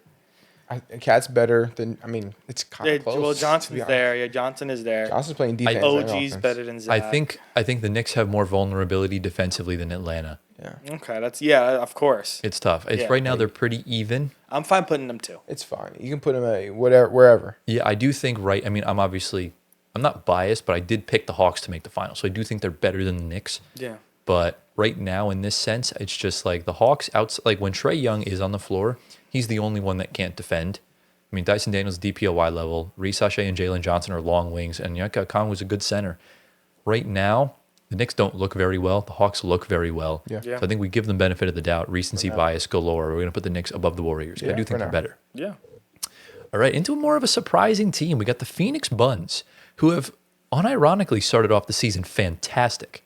So I believe the starting 5, I'm trying to remember. Are they still running Book at the point guard, or are they starting Gillespie at this point? Let me go to Hoops Because that I do not remember. and I will fact check. Actually, I have the daily basketball lineups here. Where is the Phoenix Buns? So according to Hoops Hype 2, Booker, Ryan Dunn, Dylan Brooks, Royce O'Neal, Mark Williams. That is a pretty good lineup. But Dylan Brooks does not get enough credit, man. he does not. Until he started to realize to not yap as much. I will he's say, gotten I better. think, okay, when Jalen Green is back, it's Booker, Jalen Green, Dylan Brooks, Ryan Dunn, Mark Williams. It's a good lineup, but I just don't really. I think they're a B tier lineup. They I are. don't think they're up. I think Devin Who's Booker. the point guard? Devin Booker. Booker. I don't know. I don't like Devin Booker being at the point. But it's working. Is it? Right now it's working, yeah. They're like 6th in the West It's right not now. working for my fantasy team. It's the you problem. I mean, yeah, I mean, they have a lot of like nice players. Like, you know, Dunn gets moved to the 4 once Green comes back, obviously. Yeah. Mark has been playing really good. Yeah. I guess it's a B. I would put him in B. Yeah, I think they're a B tier lineup. They're Yeah. outperforming expectations. Yeah. We didn't expect this at all. I had them finishing 14th in the West. That's kind of that happened last year for me. I picked the Clippers to do that because I didn't think Kawhi would play, and they wound up finishing 5th. So I was like, what are you going to do? I think this is gonna be a pretty top-heavy list. For sure. We'll yeah. see, I mean, we yeah. could always rearrange as we go. It's hard because there's so many talented players in the NBA. Exactly. Yeah, we'll see. We're still rocking. Yeah. Into the next team we go. We have Fetty's favorite team, the Toronto Raptors. Fetty, let us know down in the comments your biased pick and your realistic picks. I know he likes to do that. I think he's pretty realistic, man. So the Raptors starting lineup right now is Emmanuel Quickley, RJ Barrett, Brandon Ingram, Scotty Barnes, and Jakob Pertl. Listen, names. Yeah, A lot of names. very good lineup. this is A. It is I'm an A sorry. tier. I do think it's an A tier. It's an A tier. It's performing A tier right now, too. It's performing A tier, and the names in there are A tier names. So I mean, outside of Emmanuel Quickley, like you could realistically swap out Quickley and put in like, I don't know, you put really anyone, you have that 5 forward lineup. yeah, It's like, it's nuts what the Raptors are doing. great. But where in A tier do they go? I would. bottom, right behind the Warriors, I would say. Yeah. I think I would agree. I trust the Exactly. Warriors lineup a little bit more than Orlando's. 100%. So let's put the Raptors right behind Orlando, or in front of Orlando, right? Yeah, right Yes. Okay, right there. there. Put Wizards in F tier. Or D tier. Yeah, I mean, the Wizards are pretty bad. Their starting lineup right now is... I have. Bub? Well, it's, Yeah. well, yeah, what is the lineup you have? So it's CJ McCollum, Bilal Coulibaly, Chris Middleton, Kaishan George, Alex Sarr. I think they're a D tier lineup. I don't think they're not that bad. bad. I really only think there's about 1 or 2 teams that are going to go in F tier. We can always move them Put the afterwards. Brooklyn Nets there right now. No, we're not. We're gonna get to that when the time comes. Oh my god. I also don't think they're as bad as advertised, but I do think the Wizards they have 1 win. Yeah. So do we put them in D or do we put them in F? Put them in D. No, because they have names. All right, we'll put them Yeah, in D tier. and they have rookies. It's not a bad. And I like some of the guys on the team. Yeah. So All right, so we'll put them in D tier. yeah. Into the next team we go. We have the Minnesota Timberwolves. This is a pretty standard starting lineup. I don't know if they're still starting Mike Conley, but it's either him or Dante DiVincenzo at the 1, with Anthony Edwards at the 2, Jaden McDaniels at the 3, Randall at the 4, and Rudy Gobert at the 5. This is an A tier. Yeah. Would you make the argument that this is an S tier lineup? I don't think I would. You would. I would. I'm very picky when it comes to S tier. You have to be outstanding. I mean, the Wolves. They're on the cusp. The Wolves are very on the cusp of S tier. I just think A tier is going to be so overloaded. It's fine. I would put it best A tier. I Oh, I would do think that they're too. clearly the As of best A right now. tier. So if we want to do that, we can. Yeah, I just think that's that fine. they have enough guys where I would feel comfortable putting them in S tier. But if you don't want to, we don't have to. I think. I think highest top tier. A. Okay, that's fine. We'll put them in high A. And if the A tier gets overcrowded and the Thunder wind up being the only team in S tier, then we'll manage to figure that out. Put Denver in S I tier. think Denver's at S tier. Denver. I mean, Denver's S tier lineup, I would say Jamal Murray, Christian Brown when he comes back, Cameron Johnson, Aaron Gordon, Nikola Jokic. Yeah, this is S tier. Really good. I don't think they're better than OKC right now, No. Right behind them. but we're going to put the Nuggets up in S tier. Second best team in the league, if you ask me. Absolutely. Although the Pistons right now are cooking. Yeah, So second or third, depending on the weather. definitely second. So, If the Pistons played the Nuggets, let's be honest. Come on. I mean, we'll have to see. Right? We'll never know. Yeah. So, the next team we go, the Miami Heat. This is an interesting one because the Heat have kind of morphed into a whole new team. But when he comes back, Tyler Hero will run the point guard. It'll be Norman Powell at the 2, Andrew Wiggins at the 3, Bam at the 4, Khalil Ware at the 5. Solid team. Very solid team. How do we Man. feel about it? This is a B. Based on no. now, they're overachieving. If you ask me, if you according to my opinion, they're overachieving. They're playing very good basketball Without Tyler Hero. without Tyler Hero. They're playing good basketball. But I think the players on that team, I think together they're are top B tier team. No, No, I think they're A tier. you think they're A tier team? 100%. It's tough because, I mean, you got the two All-Stars, Bam and Tyler Hero, and Norman Powell's they're basically like Orlando. So I think we have to place them where Orlando is. But are their All Stars better than I mean, I do think Orlando's? Paulo's better than Bam. I do think that I think Franz is better than Hero. Franz, I mean, Tyler Hero got so disrespected, but I think I would agree with you. Norman Powell, I think, is probably better than Bane right now, at least. And then, I think Khalil Ware is better than Wendell Carter. And I think Not by much. I would put... not by much. Khalil is not. He's not all that. I mean, I I'm thought fine. he was gonna be better. No, Khalil Ware is great. He's not all that. He's great. I've been watching Miami. I He's have him not on all that. fantasy. He's really getting good. there. He's really getting good. there. He's better than Wendell What's he Carter. been doing for you? How many points? He got like 36 He's been points last dropping week like in a 30 game. points a game. Remember, the blocks and rebounds are And huge. yeah, the blocks I and rebounds are guess, huge. yeah. So, I mean, I'm fine going highest B. I'll go high as B. No, I think they're better than Orlando. They're not better than Orlando. Nah. I do. Right now, I would give the We're not edge to talking about Orlando. records right now. Let's Yeah. be clear. We're Who'd you give talking it edge about to? the I would give the edge to lineups. Orlando. Okay. I would, yeah. Their stars are better than Miami's. Oh, yeah. Okay, the Stars, yeah. They're better than Phoenix, though, for sure. Yeah. So up goes the Heat. All right, we have the Milwaukee Bucks. This is an interesting one. So Ryan Rollins at the 1. Who are they playing at the 2 right now? Is it AJ Green or is it AJ. AJ sure Green it's at the AJ. 2? I think it is AJ Green. Kyle Kuzma at the 3, Giannis at the 4, Miles Turner at the 5. This is honestly, It's a this is C tier. This is C Yeah, tier. like Giannis, fantastic. Ryan Rollins, good. Turner, Kuzma, better. Better And than AJ before. Green is just Nothing. he's just a fifth three-point option. shooter. What you need on the team. I do like Phoenix's lineup better. I like Miami's lineup better. They're better than New Orleans Yeah. Yeah. for sure. Yeah. Yeah. 100%. But let me tell you about this man, Ryan Rollins. Fantasy he's- points. Yeah. He's been saving me He's so much. definitely overachieving. No, he saved my ass a lot. Season of his life. Antoine saw it from the beginning. So, shout out to Sixers, you, baby. man. The Philadelphia 76ers, Giovanni Squitteri's favorite team. So, starting lineup right now, Maxey at the point. Are they starting Edgecombe or McCain? Right now No, it's it's Edgecombe. Edgecombe. Right now, it's Edgecombe because PJ. McCain's kind of working his way back. Yeah. Yeah. When the lineup's fully healthy, I would imagine that you start Kelly Oubre at the 3, Yep. PG at the 4. PG at the 4, and Embiid at the 5. I like this lineup. It's an I S think- tier lineup. Listen, But this is not an S tier No, lineup. it's definitely not an oh, S tier okay, lineup. all right. because fine. it's not the same in Embiid as like a few years ago. It's not the same Yeah. PG as a few years ago. You're also right? playing Paul George at the 4 in 2025. But I mean, he's no weakling. Let's No, be but honest, he's like- no weakling. But like double bigs, they're going to be in trouble. Yes, for sure. But he can space the floor very well. Hmm. But I'm gonna say this is an A tier lineup, right behind the Wolves, if you ask me. Right now, Oh, Lord. I think thing is it would have been, but because we're not having a good version of Joel Embiid and Paul George, I think you have to put them in B tier. Well, we don't know about Paul George. He had a decent game. Right, when he had a came back. decent game, but the fact that too Embiid's taken early. a step back, his output is not what it used to be. Maxi's clearly your best player. Yeah, and he's killing it. Exactly. So I think they should go in B tier for that reason. B alone. tier? Yeah, I think they should be the No highest shot. B tier. No shot. Well, VJ has cooled off immensely since his hot start. Maxi's been good. Embiid is playing every other game right now. PG just came back. McCain. Oubre's playing great. Ubre's Oubre's injured. out for a He's while, gone. yeah. He's injured. gone. Yeah. But we're just saying, we're not saying right now. We're just saying their lineups when healthy. Isn't that what we're saying? When healthy, but when healthy, Right. I just don't like Embiid and Paul George are not going to play like 5 years Yeah, ago. Embiid's not playing Well, a full yeah. 36 plus. Exactly. But the there's thing. still But- still Joel Embiid. I understand that, You know what I'm but saying? if Joel Embiid couldn't play well in the playoffs at an MVP level, I don't think it's probably going to translate the same way. I disagree. So I would put them in B tier. So really, you're the decider here. I'm fine with B because B? Embiid is dropped off. All right, it's fine. Yeah. PG, same thing. He's not even playing right now. They're better than No Miami, idea.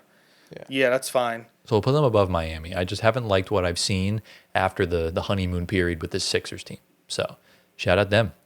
We have the Houston Rockets up next. Pretty standard lineup. They're playing right now Reed Shepard at the 1, Amen Thompson at the 2. No, Reed's coming off the bench. Then who's starting then? Are they playing Amen at the 1? Pretty sure Reed was starting. Yeah, because the last game I watched from the Rockets, I believe Reed Shepard was Let starting. me see. Tonight, I know because they're playing right now. I didn't see Reed was starting. unless he's not playing. No, he is. Off the He bench. starts every now. He probably starts like every other game or something. That could be the So thing. They could be they have- rotating it. They have Thompson, Durant, Jabari Smith, Şengün, Steven Adams. Oh yeah, they're playing. They're playing they're playing freaking KD at the 2.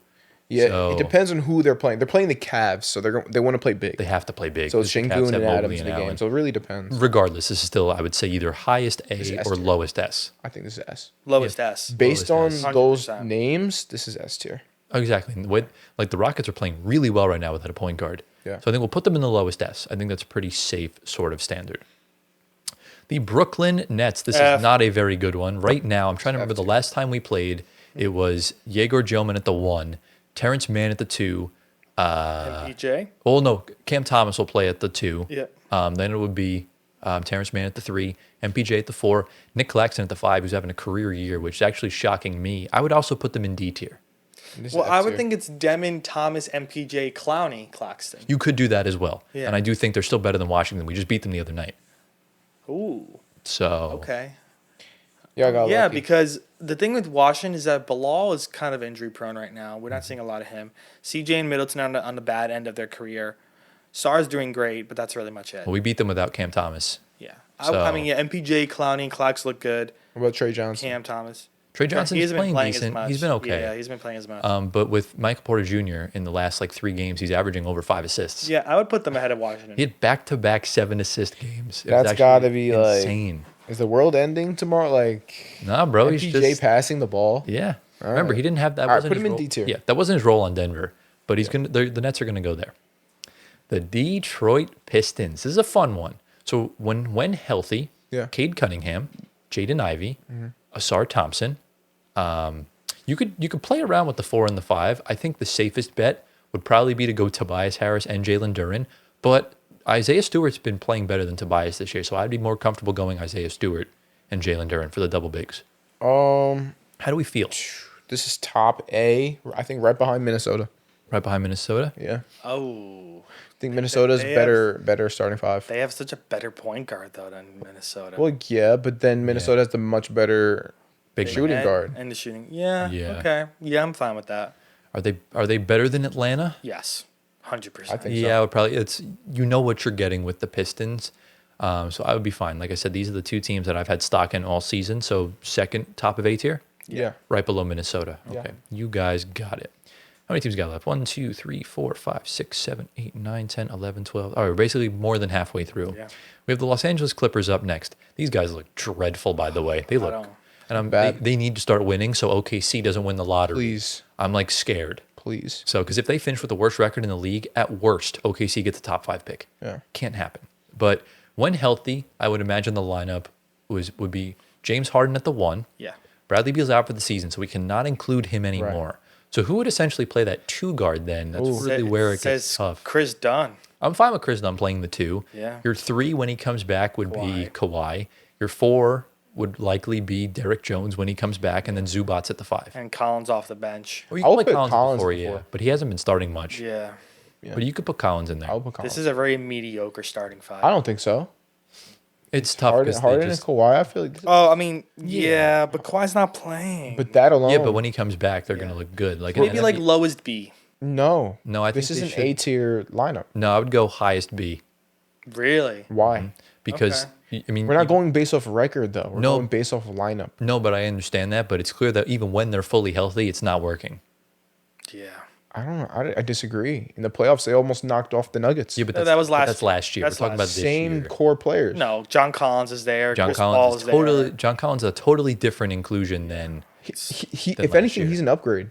Yeah, but not showing but they're it. playing worse. It's not showing him. Yeah. That's Well, the problem. That's because of injuries, obviously, right? I understand that, but even when they're on the floor, like Harden had a career night the other night, and he's still playing. Like this team's still losing games. Yeah, I mean, like they're 4-10 right now. Like, Yeah.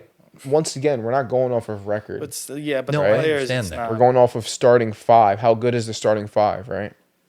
That's all. That's you what do- I'm trying to say. I understand that you make This is a an good A tier point. right here. If you want to put them in A tier, we can. I would I be think we fine with should. that. Where should they go in A tier? Bottom. A complete bottom. No, bottom barrel is fine. Yeah, I think they should go to the last A tier spot. So we in agreement? Yes. Yeah, I'm fine. All right, off they go. The Indiana Pacers. Okay, here's where things get interesting because they're like throwing out the most like janky lineups because the whole roster's hurt. Yeah. When fully healthy, this season. Nemhard, Mathurin, Neesmith, Siakam, Isaiah Jackson. It's a B lineup. It is a B lineup. It's a good lineup. I don't want to be masked by the tanking, but they're tanking, so they should be docked a tier for that. I think either way, it's a B lineup. It's a B lineup because Yeah. but they always overachieve, and it's because of the system of Rick Carlisle that makes them that much better. Yeah. But based on the players they have, it's a B lineup. I'm fine with that, but where should they go? Below the Sixers, if you ask me. Above Miami. I think so. I think right now because Miami. That's fine since Miami's playing. Yeah, I much mean better, they you look. can- I mean I can't even tell you how much worse they look without Halliburton. Yeah. He's like he makes them so much better. I almost want to move them down to C right now without him. Yeah. I mean, you can do that if you want. I mean, what do you think, Antoine? They're B. B. Yeah. No, B. he said B. They're Oh. B. Yeah, because I was thinking C because they're shooting the ball awfully right now. They're dead last in But the three-point thing is, percentage. like, they're just not healthy. That's why. Right, but You know what I again, mean? but you don't have that point guard. That's like the main difference. So if we want to put them bottom B, I'd be fine with it. Or if we want to put them like second bottom Bottom B. B. You would agree to that, Antoine? Yeah. All right, so the Pacers are going to go in bottom of B. Yeah. All right, next team we go. We have the Charlotte Hornets. So again, a lineup that's like really never healthy. But when fully healthy, I would imagine it would be LaMelo Ball at the 1, Con Knipple at the 2, Miles Bridges at the 3. Brandon Miller, no? Oh yeah, well Brandon Miller, he will come back He's this coming season. back. So I guess Brandon Miller at the 3, Miles Bridges at the 4, and their center's gonna be Ryan Kalkbrenner, who's been playing incredible. Kalkbrenner. He's been playing good. Kalkbrenner's he's leading the league in free goal percentage. Oh wow. Okay. So where do you think they should go? They're still not a good team regardless. Nah, this is a top C. I would, right behind the Bucks, to be honest. No, they're better than the Bucks. No, I think they're Sorry. worse than Milwaukee. I think Giannis just carries so hard that they're right behind. the Bucks. Also, Melo, like you're having a better year Miles. from Ryan Rollins and Kyle Kuzma. Yeah. So I do think they should go above New Orleans. Yeah. All right, that's fine. Yeah. Up go the Hornets. But man, they're fun to watch when they're healthy. I'll tell you that. They really are. And this next team is too, the San Antonio Spurs, the San Antoine Spurs. When healthy, their lineup looks something like this. Stephon Castle at the 1, or De'Aaron Fox De'Aaron at the 1, Fox, there you Stephon Castle at the 2. The 3 I would imagine right now would be Devin Vassell. Yeah. The 4 would be, I would imagine, Harrison Barnes. And the 5, I would just, hunch would be, Victor Wembanyama. Maybe. Yeah, he's all right. Yeah. So where should This they is go? S tier, bro. It's in bottom S tier. This is bottom S. We're willing to go S. I want to put them in S. I kind of want to put him in A. Why? No. I think they're just so good. And then even you can, they have so many options. Like Champagne's playing amazing this season. Right. You know what I'm saying? They got, what's his name? Dylan Harper still over there. Yeah. You know, so it's, He's going to be out for a while. yeah. But It's- yeah, it's still they're playing their best basketball with all of them on the floor. I'm fine going bottom of S. playing great. Yeah. Okay, it's fine. We'll put them there. The Memphis Grizzlies. No. All right. So the lineup is looking like this when healthy. Ja Morant, Kentavious Caldwell Pope. I don't believe Cedric Coward is starting yet. He is. He is, There's so- so many injuries. so but said- it but- should be Jalen Wells. Jalen Wells at the 3. Triple J, Edey, Edey. and Zach Edey. Yeah. I still don't think that lineup's that good to begin with. So where do we want to put them? C. I would put them over Milwaukee. Top C. Yeah. Yeah, I'd probably go. Maybe bottom B. I would go C tier for C sure. tier? Yeah. Highest C. Highest C. I mean, I still think. John JJJ. So Yeah, I mean, I guess. I don't know. We'll have to figure out if there's an F tier moving forward. Yeah. We'll see. Next team, the Portland Trailblazers. So this is a fun one. Sneaky good lineup. Sneaky good lineup. Very good defensive lineup. Yeah. So Drew Holiday is your point guard. Your 2 guard right now, I would argue, is Tumani Kamara. No, wow. Or Shaden Sharp. Shaden Sharp has been playing the 3. He's been pooping the Yeah. past few weeks. Sharp at the 3. So Sharp Kamara, that's like your front 3, and then your 4 and 5, I would say, Denny. is Denny Abdia And and Clingan. Donovan Clingan. Yeah. Clinton's not that good. He's having a second year slump. It always happens, yeah. But good lineup. Yeah. I would say A. I Bottom don't know. A. I don't know if they're A. They're playing great together. They are, but I again, love their chemistry as a team. yeah, I think they're good. I would go top of B. That's fine. personally. That's fine. Yeah, Like they're they're still big- improving. Dame's going to be back next year. Exactly, yeah. Going to be a different point guard. So we'll put them above the Sixers. Yeah, that makes sense actually. Yeah, I think so because Top B, yeah. they don't have that star power right. yet. Drew Holiday's your all-star. but he's still like a top 40 player. I wouldn't say he's like, up in the realm of Kawhi or Paulo. Yeah. So, all right. This is our first F tier. No, it's not, bro. F tier No, it's not. lineup. No, it's not. here's my thing. And here's my thing with not. the Kings lineup. So bad. It's so not. bad. The Kings lineup right now consists of Dennis Schroeder. The 2 guard is, No, the starting point Malik- guard is Russell Westbrook right now. but I'm saying like Says when Russ, yeah. when fully healthy in the playoffs, will Russ be the starting point guard? Well, he's starting right now. So. That's because there's injuries, I think. Okay. I No, would- it's because Schroeder hasn't been playing good. We had a good past 2 games. Yeah. Right. But I But bet still, you Russell fantasy- Westbrook it's starting. interchangeable. So any interchangeableness between We'll go with Russ. Russ for and today. Dennis Schroeder. Yeah. Bleak Monk at the 2. And then your 3, 4, 5 is no, you don't even No. not even Monk at the 2. Levine, DeRozan 2 and 3. Keegan Murray. Keegan Murray at the 4, and then healthy. Sabonis at the 5. Yeah. Yeah. Like, I understand there's names in this lineup. They're not F tier. I'm not saying that. I They're don't D even- tier. I actually do think they're a D tier lineup. I agree. And I'd be willing to move the Wizards and Nets down to F tier. Because I think they're a step above these two. Oh, We fair. can even put him. I don't think any lineup is F tier. I think the NBA is too talented for that. I mean, that's fair. I think we can move the Kings to bottom C, right behind the Pelicans. I think they should still go top of D. Yeah, top of D. Sorry. why? They just don't work together. They look terrible. They do not work together at all. They're- Sorry. and they've been healthy in the lineup. They Just look doesn't work. really bad. That's fine. All right, we can put him in D. So top of D tier they go. All right, this is going to be another interesting one. We have the Boston Celtics. A pretty fun lineup they've got going on for them. Peyton Pritchard's still starting, correct? So Peyton Pritchard at the 1, Derek White at the 2, Jaylen Brown at the 3.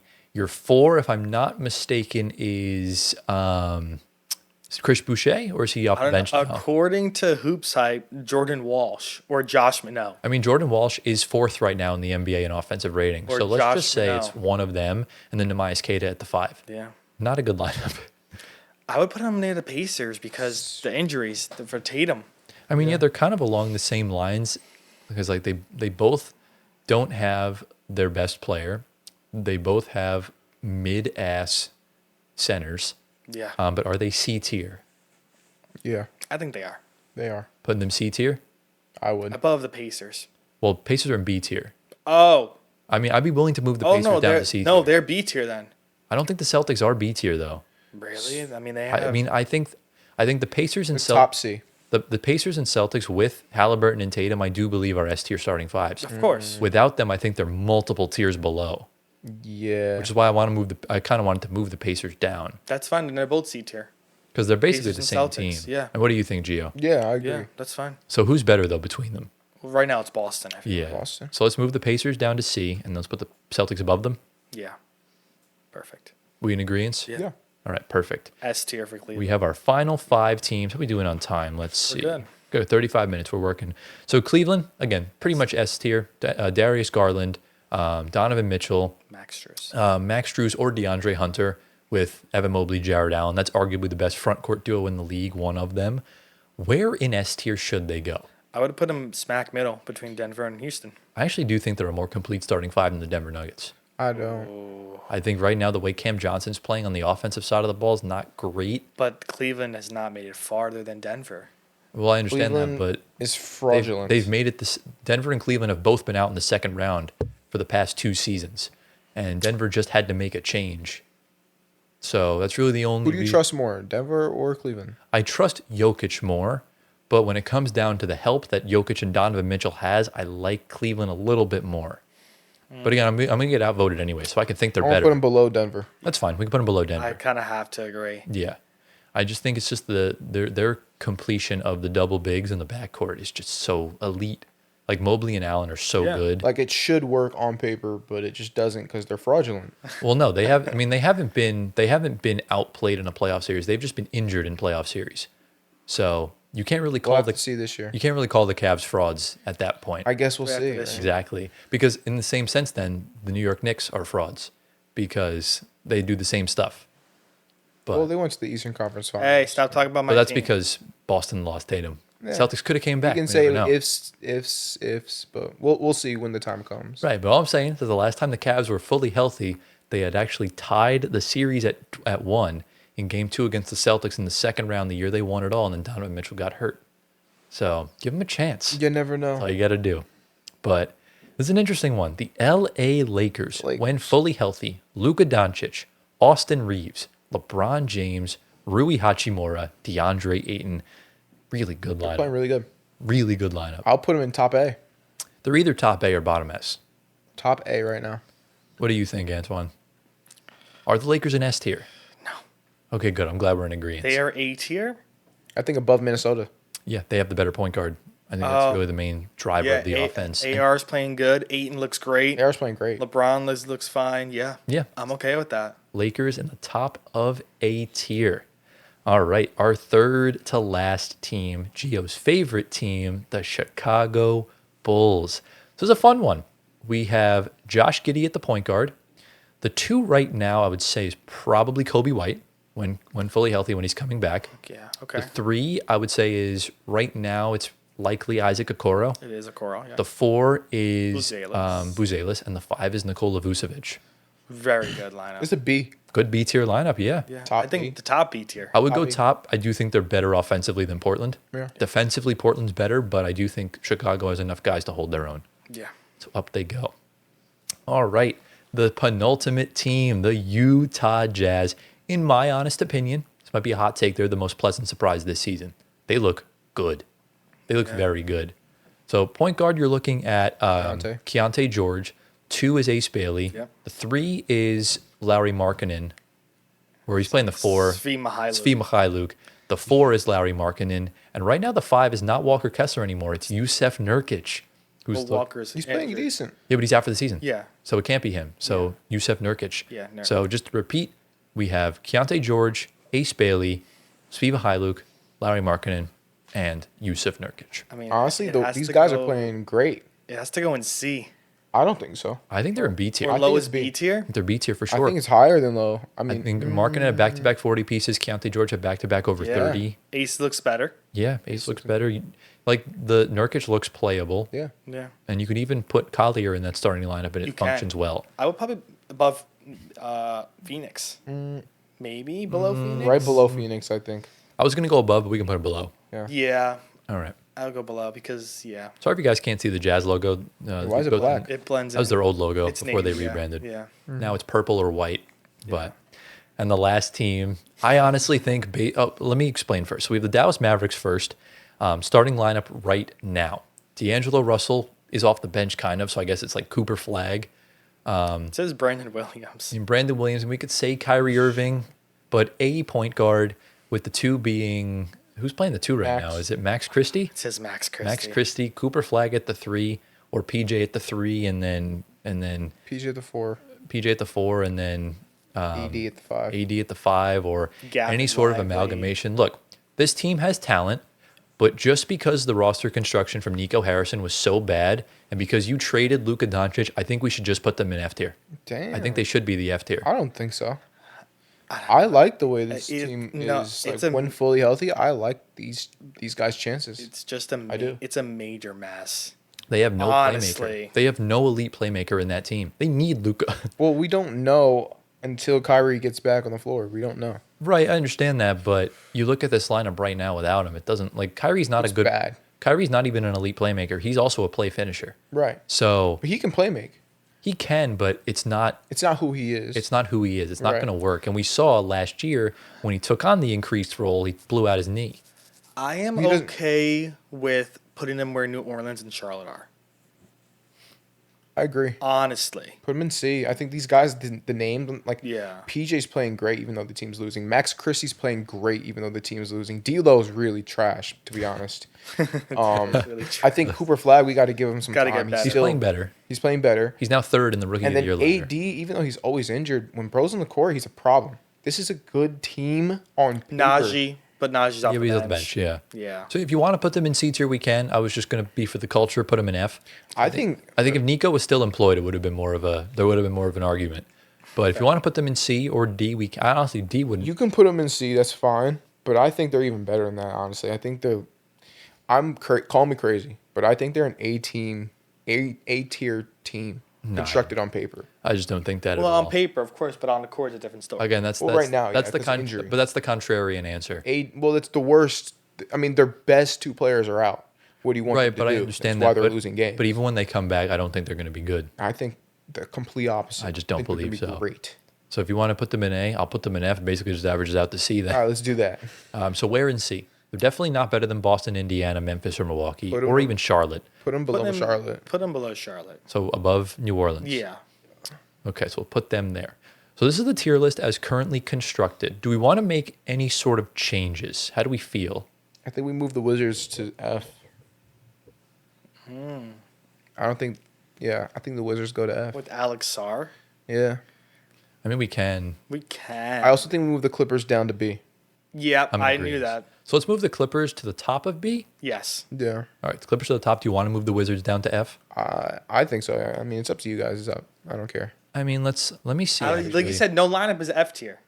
You did say no lineup I is F did tier. say that. But then again, know what? the Wizards just lost by 25 to the Nets.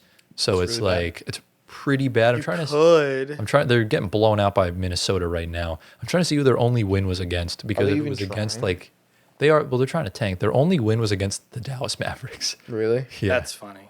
That makes the Mavs look really bad. That's why I said the Mavs should have been F tier, but I'd be willing to move them. I'd be willing to move the Wizards into F tier if you want to have That's a fine. complete. Leave them in D tier. Yeah, leave them there. Okay, we could leave them in D tier. I mean, they don't look good at all. Yeah. But they've had a rough stretch of games. That before Brooklyn, they were playing Houston, Detroit. They lost to Dallas again. They lost to Cleveland, Boston, the Knicks, Magic, Thunder, Sixers. That's a rough schedule. Yeah. Yeah. So that's fine. We'll essentially leave them where they are. Nico Harrison will have his own home in F tier based on roster construction. But we happy with what we have? Yeah, it looks really even and it looks nice and good. Pretty balanced, yeah. And obviously, for those of you on the audio listeners, nothing in F tier. And our top 5 in the S tier, which is we always seem to do that. Thunder in 1, Nuggets in 2, Cavs in 3, Rockets in 4, and the San Antonio Spurs in 5th. So that concludes our 2025-26 NBA starting fives tier list. Let us know down in the comments, what is the best starting 5 in the NBA and what is the worst? You guys, how'd that feel? How do That you was think we good. did? I enjoy tier lists. I still think the Sixers should be higher, but it's fine. Nah. No. They're better than the Blazers, bro. Let's be real. Ooh, but it's fine. That's an It's interesting convo. They're also better than the Clippers, but it's fine. It's okay. We can leave it alone. Gio, you're a little high right now. I'm crazy. Sorry. I'm Yeah, crazy. you You're are. a little crazy. It's okay. bro. A little crazy. But do we have any sort of final thoughts, questions, comments, concerns before we get into the outro? No, let's rock. All right, and with that, ladies and gentlemen, that brings us to the end of episode number 84 of the Floor Spacer podcast, Giovanni. G of the week and word of the week. Also, by the way, whenever we don't stream, the G of the week could come in the comments section. Gio reads them, so drop your comments, and Gio might pick you. But Gio, who do we got? G of the week this week is my aunt. It's her birthday today, so shout out to Auntie Steffi. Shout out. Happy Happy birthday. birthday. Birthday, Auntie Steffi. And I appreciate you. So, yeah. And then the word of the week is electrolytes because stay hydrated, my friends. Yes, sir. Got to have that electrolytes. Exactly. And if any electrolyte company would like to sponsor us or any drink, please hit us up. We would absolutely love to. And, obviously, next week we'll do the Western Conference City Edition jerseys, and then we'll kind of keep tabs with everything going on next week. Next week is also Thanksgiving, so expect a fresh fall theme on our overlay that was for the this week. show. No, because the episode's going out this Saturday. Gio thought Thanksgiving was yeah. tomorrow. I forgot. Yeah, he's like, we were trying to figure out what day to record, and I was like, "You good Thursday?" And Gio's like, "That's Thanksgiving." So no, that was the tone I read it as. Yeah. But yeah, so Gio, happy Thanksgiving tomorrow, Thank and then you. make sure you celebrate it again next week. I will. But expect a nice fresh fall theme with us. We'll kind of be decked out in like the fall colors, kind of the vibe. Kind of fits the wall background too. We kind of got that fall vibe. But if you guys enjoyed today's episode, be sure to drop a like, subscribe to the channel, get us to 9K by Christmas Day. You got just over a month to get us there. If you're on Spotify audio platforms, give us 5 stars, answer the polls, leave a review, all that good stuff. Follow our socials at Floor Spacer Pod on YouTube, Twitter, Instagram, TikTok. Our personal ones are on the screen right now. Join the playback room. Join the Discord server. Also, get my guy Giovanni to 1 million Instagram followers. And boys, do we sort of have any questions, comments, concerns, thoughts before we get on out of here for the day? I'm about to go watch the Knicks play against the F tier Dallas Mavericks. The F tier. If you guys lose, I generally don't know what to say because Brunson is back. You guys have absolutely zero excuse. Yeah. But everything good with you, Gio? Yeah, let's go. All right, we hope you all enjoyed. Thank you all for watching. We love you all endlessly. Giovanni Squiteri just ordered an autographed Chris Paul jersey to hang up in his room, and we'll see you all next week in episode 85. Peace out.